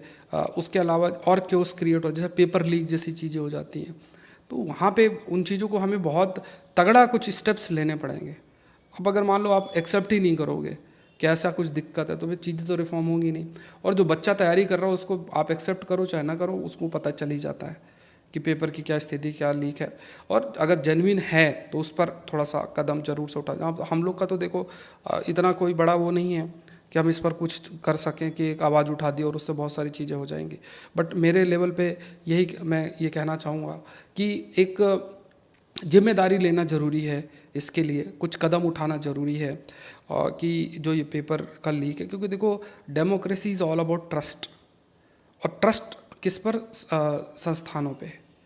अगर मिसट्रस्ट में चला जाएगा ना, तो इससे हमारा डेमोक्रेटिक वैल्यू सिस्टम बहुत अफेक्ट होगा, है ना। ये बहुत ज़रूरी है। तो वो ट्रस्ट बना रहे, इसके लिए हमें काम करना पड़ेगा हर चीज़ में। जैसे रिजर्वेशन की पॉलिसी है, तो उस पॉलिसी का ऑब्जेक्टिव क्या है? उस पॉलिसी का ऑब्जेक्टिव है कि जो सोशली और है ना, जो सोशली एजुकेशनली बैकवर्ड हैं उनके लिए, या मान लो डिफरेंटली एबल्ड है, उनको उनका एम्पावरमेंट किया जाए। अब हमें देखना है कि क्या हम उस चीज़ को कर पा रहे हैं। अब मान लो अभी जो केस है कि डिफरेंटली एबल्ड सर्टिफिकेट ही बना लिया, तो अब वो अगर अगर जो इन्वेस्टिगेशन में ऐसा पाया जाता है एक और कोई है वो बन गए, और वो फिर बन के हीरो बन के घूमते भी हैं, है ना, कि रील्स बना रहा है, कोई कुछ कर रहा है, कोई कुछ कर रहा है ना। पावर, जैसे मान लो लंगूर के हाथ में अंगूर वाली बात आ जाती है कि जैसे जिसने मेहनत की है, बहुत मेहनत की है और उसको सक्सेस मिली है, तो उस चीज़ को उस मेहनत के टाइम पे उसका इतना, जैसे होता है ना कि मेहनत के बाद इतना मेच्योरिटी डेवलप हो जाती है कि उसे पता है कि चीज़ें कैसे हैंडल करना है, कैसे सामने बिहेव करना है। अब किसी को ऐसे ही मान लो गलत तरीके से अगर कोई एंटर कर जाए सर्विस में, चाहे चलो आईएएस छोड़ो, जैसे अब राजस्थान में आप देखो, यहाँ पे पेपर लीक का तो यहाँ पे तो एकदम रिकॉर्ड टाइप बना हुआ है। अभी यहाँ पे इन्वेस्टिगेशन और ये सब चल रहा है, तो उसमें तो कभी मतलब ये तक बोल दिया गया है कि जितने भी पेपर हुए सारे लीक हुए हैं। बड़े बड़े यहाँ माफिया टाइप हैं जो पेपर लीक कराना है, और ये सब चीज़ें यहाँ पे चली हुई हैं, और उस पर एविडेंस क्या ही मिलेगा। तो पूरा तंत्र में ही चीज़ें भरी हुई हैं। अब जिसको जो कुछ नहीं बन सकता, कोई कांस्टेबल बनाए, कोई एसआई बनाए, कोई कुछ बना, वैसे लोग अगर सिस्टम में बैठे हुए हैं, तो वो क्या है, वो क्या करेंगे? चश्मा पहन के, कपड़े पहन के वो है, और वो रील्स बनाना है उससे ज़्यादा, क्योंकि वो और सारी चीज़ें कहाँ से जो है डेवलप कर पाएंगे कि यार नहीं, मेरा जिम्मेदारी लोगों के प्रति है ना। एरोगेंसी बहुत हाई होगी, ये चीज़, और प्लस करप्शन तो नो डाउट उसमें कितना ज़्यादा बढ़ोतरी हो जाएगी आपकी। तो ये सोचने वाली बात है कि हम सिस्टम के अंदर मेरिट को कैसे प्रोटेक्ट करें। अगर पॉलिसी रिजर्वेशन जैसी पॉलिसी है, तो वो ऐसा नहीं हो कि वो फेक सर्टिफिकेट बना के यूज़ कर ले। इससे आप सोचो ना कि एक पर्सन भी अगर ऐसा एंटर कर जाता है, तो वो पर्सन जो एंटर कर सकता है उसका क्या होगा? वो तो माइनस हो गया। और इस चीज़ को अगर हम रोकेंगे नहीं तो फिर कैसे चलेगा? तो देखना पड़ेगा कि इसको कैसे किया जाए। इसके लिए इन पे सबसे बेसिक अपना मजबूत हमें करना है ना। बेसिक्स में क्या आता है? बेसिक में यही चीज़ें आती हैं, और plus law and order, security, और जो भी चीज़ें हैं उसको भी हम कैसे और अच्छा कर सकते हैं। तो ये सब थोड़ा सा मैंने बातें की हैं आपके लिए। अब देखते हैं, as thoughts become digitise who will protect our neuro rights. ये एक टॉपिक आपका बन जाता है कि न्यूरो राइट्स को कौन प्रोटेक्ट आपका करेगा। तो न्यूरो टेक्नोलॉजीज़ की अगर हम बात किया जाए, तो जो सब न्यूरा लिंक का मैंने आपको बताया। अब न्यूरो लिंक का क्या है कि वो आपके एक चिप टाइप होगी, आपके ब्रेन में लगा दी जाएगी। अब आप सोचोगे और सोच से चीज़ें होंगी, क्यों? वो चिप जो है, आपने सोचा कि अब मतलब ये बंद हो जाए, ये गाड़ी मेरी चालू हो जाए, एसी ऑन हो जाए, ठीक है, आपने सोचा और वो चीज़ें होने लग जाएंगी। तो ऐसा न्यूरालिंक में ऐसी तो चीज़ें की गई हैं। मतलब और कई दूसरे एस्पेक्ट भी हैं कि लाइक कई जैसे EEZ है, लाइक वो हमारे नॉलेज ऑफ ह्यूमन ब्रेन के बारे में, कि ब्रेन कैसे फंक्शन करता है, इन सब के बारे में जानकारी। कई ब्रेन डिसऑर्डर जो होते हैं उनको ट्रीट करने के लिए हेल्पफुल है। उसके बाद है ना, न्यूरल लिंक्स की बात अगर किया जाए, क्योंकि फ्यूचर के अंदर है ऐसे इश्यूज ब्रेन से रिलेटेड। जैसे देखो क्या है कि बहुत सारे डिफरेंट इश्यूज़ पर हम चर्चा करते हैं, बट ब्रेन से रिलेटेड भी बहुत सारी बीमारियाँ होती हैं। ब्रेन डिसऑर्डर्स की बात किया जाए तो बहुत सारी बीमारियाँ होती हैं। हमारा बिहेवियर एस्पेक्ट, हमारा सोचना, हम चीज़ों को लेकर सोचते कैसे हैं, तो वो चीज़ें, मतलब बहुत सारी इश्यूज़ और प्रॉब्लम्स हैं। अब ये भी ज़रूरी आ जाता है कि जो ये न्यूरल लिंक्स जैसे हैं, या जो न्यूरो टेक्नोलॉजी हैं जो आपके ब्रेन को अफेक्ट कर सकते हैं, तो क्या ये सर्टेन इथिकल स्टैंडर्ड्स इसमें फॉलो करना चाहिए कि नहीं करना चाहिए? न्यूरो टेक्नोलॉजी जो हमारे ब्रेन को इम्पैक्ट कर सकती हैं, एंड अगर उसमें हम इथिकल स्टैंडर्ड्स नहीं फॉलो करते, या फिर हम इथिकल एस्पेक्ट को इंक्लूड करते, तो वो न्यूरो एथिक्स हो गया। और अगर जो हमारा एक लाइक फॉर एग्जांपल हम किस तरीके से सोचते हैं, ब्रेन की अगर बात करें तो उसका एक महत्वपूर्ण रोल होता है। अब उसको हम कैसे प्रोटेक्ट करते हैं? जैसे internationally accepted human right principles और Universal Declaration of Human Rights, ये लिंक प्रोवाइड करता है to individual neuro rights. And but the extent to which they are enforceable depends on the law of in each jurisdiction. मतलब अगर neuro rights का मतलब that derive from the brain, इसका मतलब क्या है कि कई जैसे मान लो ब्रेन है, ब्रेन का डिसऑर्डर, ब्रेन से रिलेटेड ऐसे कई न्यूरो टेक्नोलॉजीज आएंगी, तो वो हमारे कैसे हम सोचते हैं, कैसा हमारा बिहेवियर है, क्या उसको वो शेप कर सकती हैं। जैसे कंप्यूटर है, उस कंप्यूटर में आपने एल्गोरिदम सेट कर दिया है, बटन दबा दी तो उसी तरीके का आउटपुट देगा। तो आपने ब्रेन में कुछ ऐसा लगा दिया जो कि आउटपुट आपके हिसाब से दे, तो इससे क्या आपका न्यूरो राइट्स अफेक्ट होंगे? आपकी सोच जो इंटरनली आए क्या उसको रिशेप किया जा सकता है? अब है ना, तो जैसे आज मोबाइल फ़ोन है, तो मोबाइल फ़ोन आपके हाथ में है, उसकी बेसिस में आपके सारे परसेप्शन जो है बन रहे हैं चीज़ों को लेके। कौन जाता है फिजिकली एक्सपीरियंस देखने जा रहा है? बैठे बैठे सब सोचना, फटाफट सोच किसकी वजह से रहे हैं? तो आप कैसा सोचोगे वो मोबाइल में जो कंटेंट आ रहा है उस बेसिस पर चीज़ें डिसाइड हो रही हैं। तो जब ऐसी स्थिति है तो जो ब्रेन में कोई चिप आपके लगा दी जाए, न्यूरो टेक्नोलॉजी अगर इस्तेमाल हो जाएगी तो उसका क्या इम्पैक्ट पड़ेगा, तो ये आपको देखना पड़ेगा। तो फ्यूचर के अंदर जो न्यूरो टेक्नोलॉजीज हैं without neuro ethics will impact the neuro rights. तो चिले बिकेम द फर्स्ट कंट्री जिसने लीगली रिकॉग्नाइज किया है सिटीजन्स की न्यूरो राइट्स को। ये आपको फैक्ट आपको याद रखना है। उसके बाद ये टर्म, ये शब्द आप याद रखना, फिजिकल और मेंटल इंटीग्रिटी को रिस्पेक्ट करना, ब्रेन को ब्रेन को प्रोटेक्ट करना, ब्रेन की एक्टिविटी को प्रोटेक्ट करना, इससे रिलेटेड इन्फॉर्मेशन को प्रोटेक्ट करना। अगर ऐसा हो कि उस चिप के माध्यम से ब्रेन में जो मौजूद इन्फॉर्मेशन है उसको चेंज किया जाए। हम क्या सोचते हैं वो डिपेंड करता है हमारे एक्सपीरियंस पे, बट हम बिना एक्सपीरियंस किए वो जो चिप है उसके बेसिस पे हम सोचना शुरू कर देंगे, तो इससे हमारी जो कॉग्निटिव एबिलिटी है that will be affected and neuro rights is going to be affected. तो protect brain activity and information related to it, ये सबसे इंपॉर्टेंट पार्ट बन जाता है न्यूरो राइट्स की अगर बात किया जाए। तो यूएस कोलोराडो की भी बात करें, देखो अगर इस सब चीज़ों का आप यूज़ कहाँ कर सकते हो, टेक्नोलॉजी का क्या इम्पैक्ट पड़ सकता है सोसाइटी पे, ह्यूमंस पे। तो ये आर्गूमेंट बहुत अल्टीमेट आर्गूमेंट है कि अगर मान लो निबंध आता है या कहीं कोई क्वेश्चन आता है और उसमें अगर आप लिखते हो, तो अगर जब वो सुनेगा कि यार ये जो है लाइक इफ़ दे विल, मतलब जब आप ये सब लिखोगे तो जब वो सुनेगा तो बहुत, जब पढ़ेंगे जब आप लिखोगे तो आप ये सोचो कि जो एग्ज़ामिनर है उसको बहुत अच्छा लगेगा कि एक नई जो जानकारी है वो उनको ज़रूर से मिलेगी। तो यही कुछ पॉइंट्स हैं। लाइक यूनेस्को ने एक फ्रेमवर्क डेवलप करने के लिए अपॉइंट भी किया है जो कि बाय 2025 उसको अडॉप्ट भी किया जाएगा, इसलिए बहुत महत्वपूर्ण बन जाता है। ऐसे topics again they are very very important लगते हो। ठीक है, नेक्स्ट देखते हैं how the same ear senses murmurs and withstand deafening music. ठीक है, डिफनिंग म्यूजिक की बात की गई है। तो यहाँ पे आपको कुछ टर्म्स याद रखने हैं, है ना। इसमें देखो कोई मेंस का प्रश्न नहीं है, लेकिन कुछ टर्म्स आपको आइडिया होना चाहिए, खास तौर से प्रीलिम्स के कंटेक्स्ट में। एक तो कॉकलिया। कॉकलिया बेसिकली क्या है कि कॉकलिया ही हियरिंग के लिए यूज़ होता है, ईयर्स के अंदर प्रेजेंट होते हैं। एंड ये जो कॉकलिया है इसमें लगभग 16,000 के आसपास सेल्स प्रेजेंट होते हैं। एंड यहाँ पे फिर आप कह सकते हो कि मतलब यही जो सेल्स है क्लस्टर के रूप में एक साथ मौजूद होते हैं। कुछ हेयर लाइक प्रोजेक्शन, मतलब हेयर लाइक ऐसे प्रोजेक्शन, इसे हम स्टीरियोसीलिया बोलते हैं। तो बस आपको ये टर्म याद रखना है कि लिसनिंग से रिलेटेड कौन कौन से, एक तो कॉकलिया याद रखना है, स्टीरियोसीलिया याद रखना है, और ये जो स्टीरियोसीलिया आपस में कनेक्टेड होते हैं और उसके लिए टिप लिंक होता है। तो 3 टर्म्स याद रखना है आपको, बस मतलब इतना आइडिया होना चाहिए कि कॉकलिया, एक तो स्टीरियोसीलिया और टिप लिंक, ये तीनों किससे रिलेटेड हैं। तो it is basically related with auditory, human auditory system, जो हम सुनते हैं ना उससे रिलेटेड है। बस ये 3 फैक्ट्स आपको आइडिया जो है वो होना चाहिए।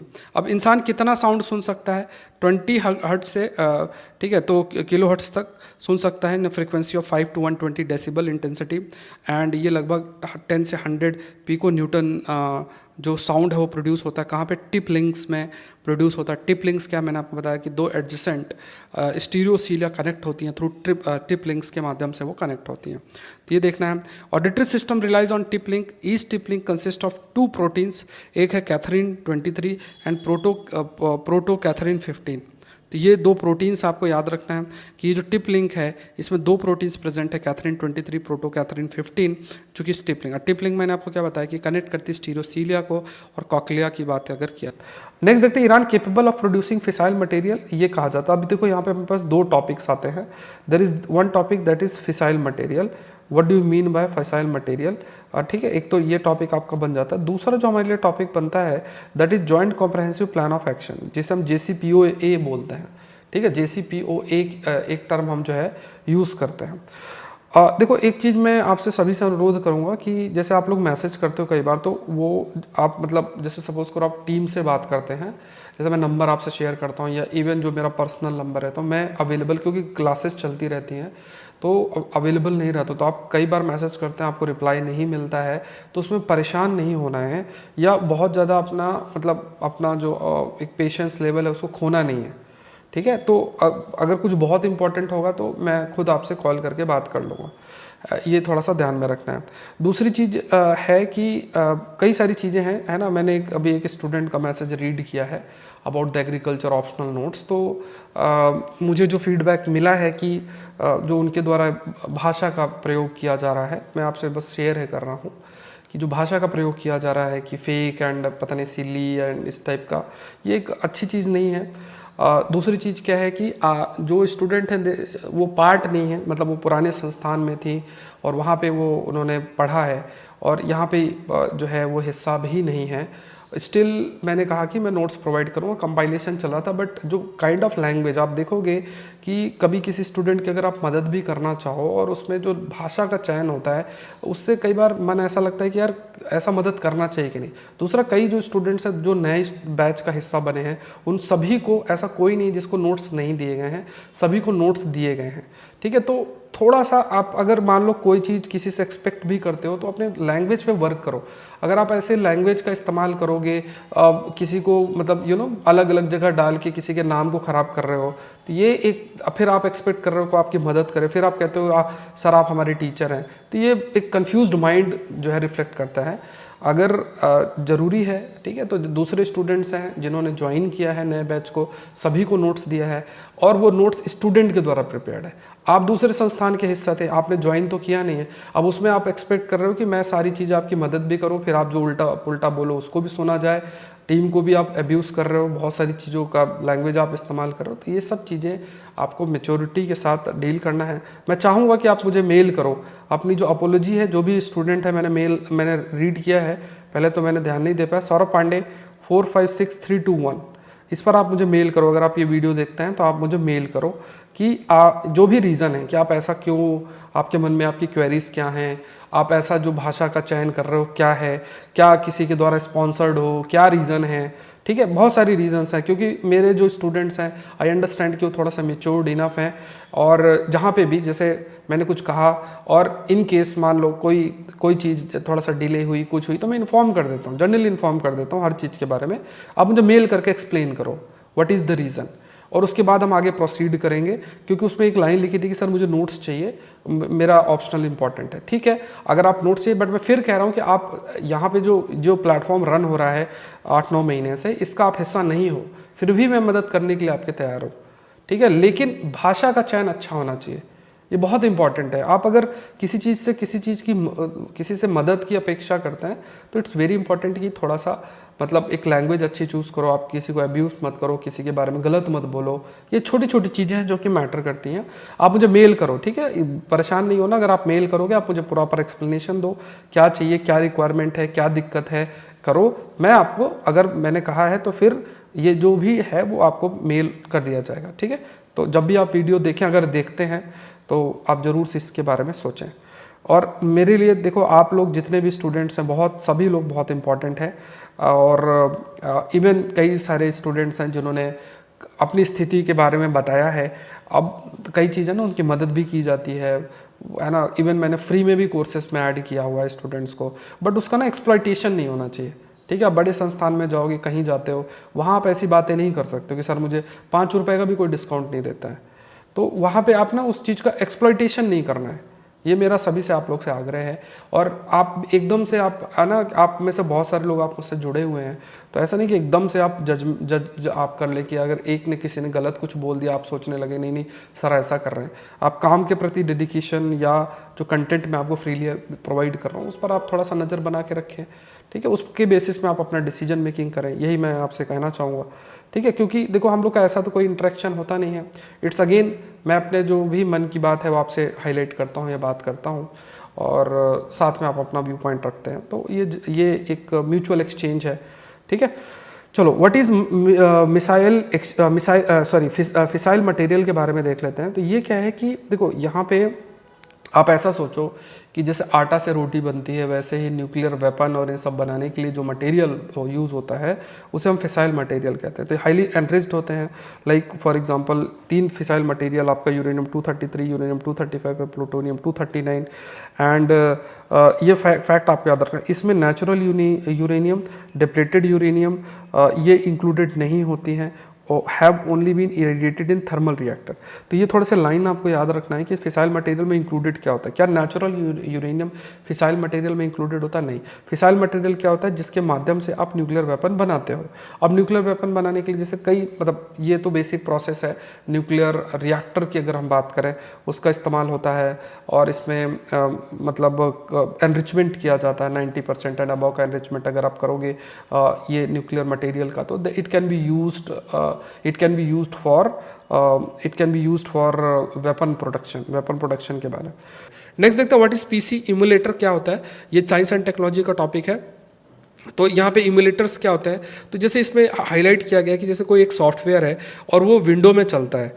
तो अगर मान लो विंडो पीसी के लिए कोई सॉफ्टवेयर आपका डेवलप किया गया है, उसको रीडिज़ाइन करके और जो आपके मैक है जैसे एप्पल के जो iOS जिसके माध्यम से जो रन होता है उसमें यूज़ कर पाना। तो मतलब आपने क्या किया, उस सॉफ्टवेयर जो कि विंडो पीसी के लिए बना हुआ है उसको रीडिज़ाइन किया है, आपने रीडिज़ाइन किया है एंड वही सारे फंक्शनैलिटीज़ हैं सारी चीज़ें हैं और फिर उसको विंडोज़ के लिए भी और मैक के लिए भी आप उसको यूज़ कर सकते हो। मतलब वो सेम सॉफ्टवेयर का डुप्लीकेशन करके उसमें सर्टेन चेंजेस करके जो मैक के लिए भी यूज़ जो है वो आपका हो सकता है। सो ये जो है इन्हीं को इमुलेटर्स शब्द इनके लिए इस्तेमाल किया जाता है। जैसे कई सारे ऐसे है ना, कई सारे ऐसे गेम्स होते हैं है ना, उनका इस्तेमाल किया जाता है। जैसे मान लो ओल्डन वर्जन है तो नए वर्जन के लिए भी एप्लीकेबल हो सके तो इसके लिए इमुलेटर्स का इस्तेमाल होता है। मतलब सब कुछ सेम होता है बट उसे थोड़ा बहुत चेंज करके आप दूसरी पर्पज़ के लिए भी दूसरी जगह पे इस्तेमाल कर सकते हो। मतलब ओल्डर वर्जन है गेम का, अभी है ना विंडो का नया वर्जन आ गया तो उसमें उस सॉफ्टवेयर एप्लीकेशन जो भी है उस पर चेंजेस हल्का सा करके इमुलेट करके और फिर वो दूसरे पर्पज़ के लिए भी इस्तेमाल हो सकता है। या एडवांस थोड़ा सा अपडेटेड वर्जन में भी इस्तेमाल हो सकता है। या विंडो पीसी है तो वो मैक के लिए भी इस्तेमाल हो सकता है। ठीक है, तो ये चीज़ जो है इसमें हाईलाइट की है। तो ये आपको ध्यान में रखना है कि इमुलेटर्स का मतलब क्या आपका होता है। नेक्स्ट देखते हैं animal acquire gene from bacteria that can produce antibiotics. तो यहाँ पे एक टॉपिक आता है दैट इज डेलॉयड रोटिफर्स। ये क्या होता है, तो कुछ ऐसे एनिमल्स होते हैं, ये मेंस के लिए मतलब ये साइंस एंड टेक्नोलॉजी के लिए प्रीलिम्स के लिए ध्यान में रखना। तो मैंने आपको क्या कहा, संडे का टॉपिक्स भी आज ही कवर होता है तो नॉट टू वरी, ये संडे का टॉपिक है जो अभी हमने डिस्कस कर रहे हैं। संडे और मंडे दोनों एक दिन कंबाइंड वे में आपका होता है। ठीक है, तो ध्यान में रखना है। तो डेलॉयड रोटिफर्स की बात अगर किया जाए तो कुछ ऐसे स्मॉल फ्रेश वाटर एनिमल्स हैं जो अपने आप को इन्फेक्शन से प्रोटेक्ट करते हैं। और ये कैसे करते हैं कि जो भी कुछ ऐसे सर्टेन एंटीबायोटिक जो है ये बैक्टीरिया से ले लेते हैं। तो ये ऐसे क्रीचर्स को डेलॉयड रोटिफर्स बोलते हैं। जैसे बैक्टीरिया है, बैक्टीरिया से इन्होंने सर्टेन कंपोनेंट लिया और अगर जब भी कोई इन्फेक्शन होगा, मान लो कोई फंगस भी इनको इन्फेक्ट करेगा तो जो चीज़ें ली हैं बैक्टीरिया से उसका इस्तेमाल करके उस फंगस का खात्मा कर देंगे। तो ऐसे जीव हैं, इनमें से एक जीव जिसका नाम कहा गया डेलॉयड रोटिफर्स, या फिर इसका मतलब क्या होता है, क्रॉलिंग व्हील एनिमल्स भी इनको आपका बोला जाता है। तो जैसे फंगल इन्फेक्शन में ये कुछ इसी प्रकार से अपने आप को प्रोटेक्ट करते हैं। नेक्स्ट देखते हैं यहाँ पे ये आपका prevalence of non communicable diseases ये आपका आया है। ये फैक्ट आपको लाइफस्टाइल डिजीजेज आज के समय में आप देखोगे बढ़ती चली जा रही हैं। तो देखो, एक तो कम्युनिकेबल डिजीजेज होते हैं, जैसे मान लो कोई वायरस बैक्टीरियास होता है उसे कम्युनिकेबल बोलते हैं डिजीज, या है ना कोई हार्ट डिजीज़, कैंसर जैसे डिजीज नॉन कम्युनिकेबल डिजीजेज भी बोलते हैं। तो अभी स्टडी कहती है कि जो नॉन कम्युनिकेबल डिजीजेज है वो ट्रिपल हुई है, लगभग 8.6 पर 1000 इंडिविजुअल आपका था 1995 से 30 पर 1000 इंडिविजुअल आपका हो गया है, क्योंकि लाइफस्टाइल हमारी ऐसी बन गई है। जो इन्फेक्शियस कम्युनिकेबल डिजीज़ है वो डबल हो गए हैं, 15,000 पॉपुलेशन है। ये थोड़ा सा ये डेटा याद रखना। केरला में हाईएस्ट प्रिवेलेंस है नॉन कम्युनिकेबल डिजीजेस की अगर बात करें, फिर पुडुचेरी, फिर आंध्र प्रदेश, गोवा, तमिलनाडु, पंजाब। नॉर्थ ईस्टर्न में की बात करें वहाँ लोएस्ट प्रिवेलेंस है, कि पहाड़ी इलाके हैं, लोग घूमना फिरना रखते हैं। प्रिवेलेंस जो नॉन कम्युनिकेबल डिजीजेस का डिक्लाइन हुआ है कुछ स्टेट्स में। उसके बाद एजिंग जो पॉपुलेशन, राइजिंग लाइफ एक्सपेक्टेंसी की बात अगर करें, that is also responsible for non communicable diseases. Ageing है तो मतलब देखो, अगर मान लो बुढ़ापा हो रहा है तो उसके बाद फिर कई सारी बीमारियां भी उससे एसोसिएटेड है, लाइफ एक्सपेक्टेंसी बढ़ रही है, तो कई बीमारियां भी आपकी साथ साथ जो शरीर से रिलेटेड है वो भी आपकी प्रेवलेंट हो रही हैं। तो नॉन कम्युनिकेबल जो डिजीजेस है उसका बर्डन धीरे धीरे वुमेन में ज़्यादा बढ़ता जा रहा है in comparison to man, and ये लगभग ट्रिपल हो चुका है बोथ मैन एंड वुमेन 1995 से लेकर 2014 तक। तो ये फैक्ट्स थोड़ा सा याद रखना है कम्युनिकेबल नॉन कम्युनिकेबल डिजीजेस के कंटेक्स्ट में। जैसे मैंने आपको बताया कम्युनिकेबल, जैसे बैक्टीरिया वायरस है तो ये कम्युनिकेबल डिजीज कॉज करते हैं, एक से दूसरे को ट्रांसफर हो सकता है। नॉन कम्युनिकेबल जैसे हार्ट डिजीज, कैंसर, ऐसे जो डायबिटीज़, ये नॉन कम्युनिकेबल डिजीजेस के रूप में कंसिडर किया जाए। नेक्स्ट देखते हैं rise and shine morning sunlight and your wellbeing. तो यहाँ पे कुछ टर्म्स हैं, IPRGC के बारे में बात करते हैं, ये भी प्रीलिम्स के हैं। तो जैसे मान लो रोड्स और कॉन्स आपकी आइज़ में प्रेजेंट होते हैं, सो है ना, they are the photoreceptors, एक लाइट को एब्जॉर्व करता है, एक कलर को देखता है। जैसे रॉड्स जो हैं ये they are very sensitive to light, they are sensitive to light, ठीक है, ये क्या आ गया, तो यहाँ पे आपको ध्यान में रखना, रॉड्स जो हैं they are very sensitive to light but are not colour sensitive, ठीक है। अच्छा देखो, कुछ एडवर्टाइजमेंट और ये सब आता है ना, ये मेरे हाथ में नहीं है, थोड़ा सा है ना, आप लोग समझो सर एडवर्टाइजमेंट दिखा देते हैं, और आप जैसा एडवर्टाइजमेंट जैसा कंटेंट आप एक्सेस करते होगे ना वैसा एडवर्टाइजमेंट आपको मिलेगा। यूट्यूब का एल्गोरिदम होता है, तो ये मत, कई बार और आप मैसेज मुझे करते हैं कि सर आपने जो है हमें ऐसा एडवर्टाइजमेंट क्यों दिखाया है ना, तो आप, आई थिंक आप सब लोग यूट्यूब को समझते होगे, तो ये एडवर्टाइजमेंट आप जैसा कंटेंट देखोगे वैसा आपको एडवर्टाइजमेंट मिलेगा, ठीक है। वो यूट्यूब के हाथ में, मेरे हाथ में कुछ नहीं है। तो रॉड्स जो है they are very sensitive to lights, colour sensitive नहीं है। तो कलर सेंसिटिव के लिए कौन है, कोन्स हैं, एंड देयर है ना, तो कोन्स जो है ब्राइट लाइट में वर्क अच्छा करते हैं। रोड साइड कोन्स जो है वो लाइट जब फॉल करती है उसको इलेक्ट्रिकल सिग्नल्स में कन्वर्ट करते हैं, जो कि रेटिना के गैंग्लियन सेल्स तक रीच करते हैं, फिर ब्रेन में जाती हैं, फिर हम चीज़ों को देख पाते हैं। मतलब लाइट्स फॉल किया रॉड्स और कोन्स में, फिर रॉड्स और कोन्स उसको फोटोन ऑफ लाइट में कन्वर्ट करेंगे, फिर गैंग्लियन सेल्स तक वो रीच करेगा, और गैंग्लियन सेल्स पे रीच करने के बाद वो ब्रेन में रीच करेगा, और ब्रेन में रीच करने के बाद हम इमेज देख सकते हैं। अब ये कुछ सेल्स हैं जिसे कहते हैं intrinsically photo sensitive retinal ganglion cells, IPRGCs की बात करते हैं। ये क्या है, these cells contain a photo pigment photo pigment, मतलब जो पिगमेंट का मतलब आप ये मानो कि कोई केमिकल टाइप मानो जो कि सेंसिटिव है लाइट का, इसलिए फोटो शब्द यूज्ड है। एंड मेलानोप्सिन की अगर बात किया जाए तो ये अलाउ करता है कि they can directly respond to light. तो एक ऐसा पिगमेंट जो मौजूद है जिसका नाम है मेलानोप्सिन करके, जिसकी वजह से लाइट रिस्पॉन्ड करती है।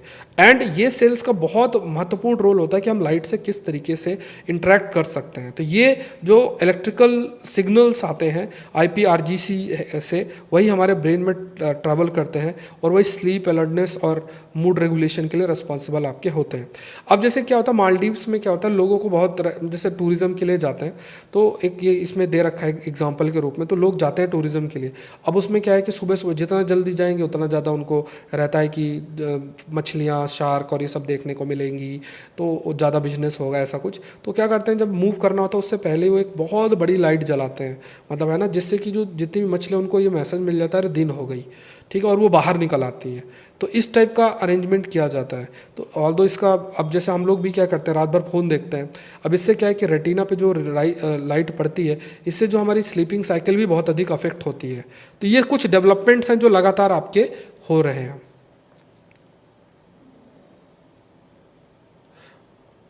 स्क्रीन पूरा नहीं दिख रहा है, अब दिख रहा है? स्क्रीन कहाँ नहीं दिख रहा, आई डोंट नो। तो IPRG सेल्स की अगर बात किया जाए तो ये ज़्यादातर ब्लू लाइट के लिए रेस्पॉन्सिव है। मॉर्निंग लाइट की बात करें तो morning light has a low ratio of blue to yellow light. ये फैक्ट्स देखो प्रीलिम्स के लिए याद रखना है। एंड ऑल्दो इससे जो हमारा ब्रेन में हिस्सा जिसे हम हाइपोथैलेमस बोलते हैं, they mark the starter of another circadian cycle. Circadian मतलब जो आपका बायोलॉजिकल क्लॉक है, कई जो जीव होते हैं, इंसेक्ट्स होते हैं, तो उनकी सिरकाडियन साइकिल जो है वो देखने को मिलती है। थोड़ा सा मुझे बता दो, वॉइस आपकी क्लियर है और कोई इशू तो नहीं आ रहा है आप लोगों को? ठीक है। नेक्स्ट देखते हैं, rising antibacterial resistance in Africa need urgent action. तो यहाँ पे कुछ पॉइंट्स देखते हैं, that is artemisinin based combination therapies, ACTs बोलते हैं। So artemisinin based combination therapy, ये अगर बात किया जाए तो ये इसका इस्तेमाल किया जाता है जैसे मलेरिया जो कि कॉज होता है प्लाज्मोडियम फैल्कीपेरम की पैरासाइट की वजह से।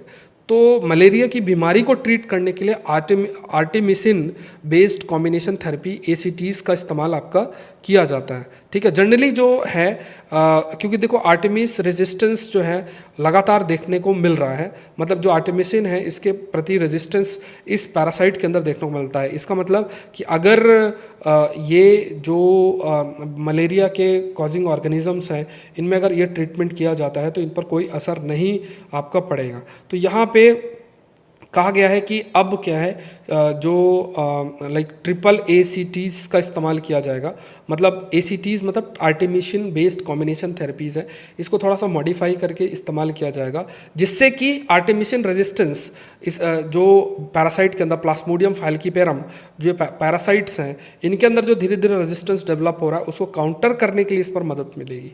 ठीक है, तो ये कॉम्बिनेशन थेरेपी का इस्तेमाल किया जाएगा। नेक्स्ट देखते हैं, स्पीडिंग कोबरा वेनम रिवील्स अ प्रॉमिसिंग एंटीवेनम। तो आपको बस याद रखना है दैट इज़ हेपारिनॉइड्स करके है।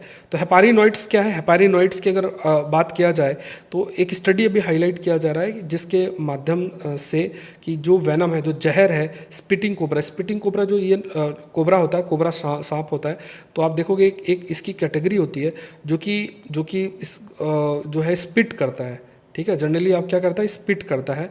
स्पिट करने का मतलब हो गया कि वो एक मतलब धार सी वेनम की छोड़ता है। तो ये जो स्पिटिंग कोबरा है, जो वी कैन से कि जो ये स्पिटिंग कोबरा है, इसके वेनम का इस्तेमाल करके जो हेपारॉइड्स हैं इस ड्रग को लाइक डेवलप किया जा सकता है जो कि वेनम के खिलाफ इस्तेमाल हो सकता है। जैसे वेनम टारगेट टिश्यूज़ को करते हैं और उसको डैमेज करते हैं, तो उसके लिए जो हेपेरिनॉइड्स जो हैं इनको डेवलप आपका किया जा सकता है। ठीक है, और इसका खास बात यह है कि इसके लिए रेफ्रिजरेशन मतलब ऐसे ठंडे इलाके में रखने की ज़रूरत नहीं है, इनका इस्तेमाल कहीं भी आप जो है कर सकते हो। ये करंट अफेयर का कोर्स है, इसको मिस नहीं करना है। फिर मैं कह रहा हूँ जितनी भी क्लासेस हैं, जैसे जो माइंड मैप्स भी हैं, इसके अलावा और भी कई सारी चीज़ें हैं जैसे PIB डाउन टू अर्थ, अभी योजना कुरुक्षेत्र के वीडियोस भी आपको मिलेंगे। तो ये 1 मई तक मतलब वीडियो मैं अपलोड करता जाऊँगा, नॉट टू वरी।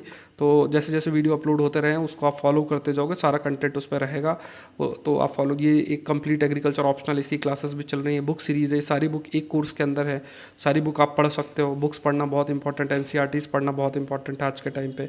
तो ये 35% सारे कोर्सेस में, ये मेंस मेंटरशिप प्रोग्राम है, मेंस में कैसा क्या पढ़ना है, तो इसकी क्लासेस कल नेक्स्ट क्लास आपकी 7वीं क्लास शेड्यूल्ड है जिसमें हम GS पेपर 3 के बारे में डिस्कस करेंगे। ठीक है, तो इस सेशन का PDF आपको मिल जाएगा, अलग से टेलीग्राम चैनल बना हुआ है, नीचे डिस्क्रिप्शन बॉक्स में लिंक है। कोई क्वेरी तो इस नंबर पर आप मुझे मैसेज कर सकते हैं कोर्स के बारे में जानना तब भी, और कोई और क्वेरी है तो इसमें भी। कोर्स को ज्वाइन करने के लिए आप saurabh-pandey-upsc.com वेबसाइट पे जा सकते हैं या फिर नीचे डिस्क्रिप्शन बॉक्स में लिंक है, वहाँ पे क्वेश्चन देख लो। What is open ecosystem, explain the impact of woody encroachment on such ecosystem. तो ये आपको लिखना है 10 नंबर पे, ये आपका नंबर है और जहाँ पे आप रीच कर सकते हैं। आपको अपने आंसर को Saurabh Pandey UPSC Telegram channel पे सेंड करना है। आज के लिए इतना ही। आई होप ये सेशन आपके लिए हेल्पफुल रहा होगा। मिलते हैं नेक्स्ट सेशन में। PSIR के लिए, IR के लिए तो सारा कवर ही होता है यहाँ पे। अभी मैं हिंदी माध्यम के लिए कोशिश करूँगा कि जितनी भी PDF है हिंदी में कन्वर्ट हो जाए, फिर मैं ग्रुप में शेयर कर दूँगा। ठीक है, तो देखो सेशन जब होता है तो जनरली क्योंकि फ्लो टूटता है इसलिए मैं कमेंट नहीं ले सकता। कोई क्वेरी है तो आप पोस्ट कर देना कमेंट सेक्शन में। मैंने बता दिया कि IR के सारे टॉपिक्स कवर होते हैं, तो वो आपके ऑप्शनल के लिए भी हेल्पफुल होगा। Thank you.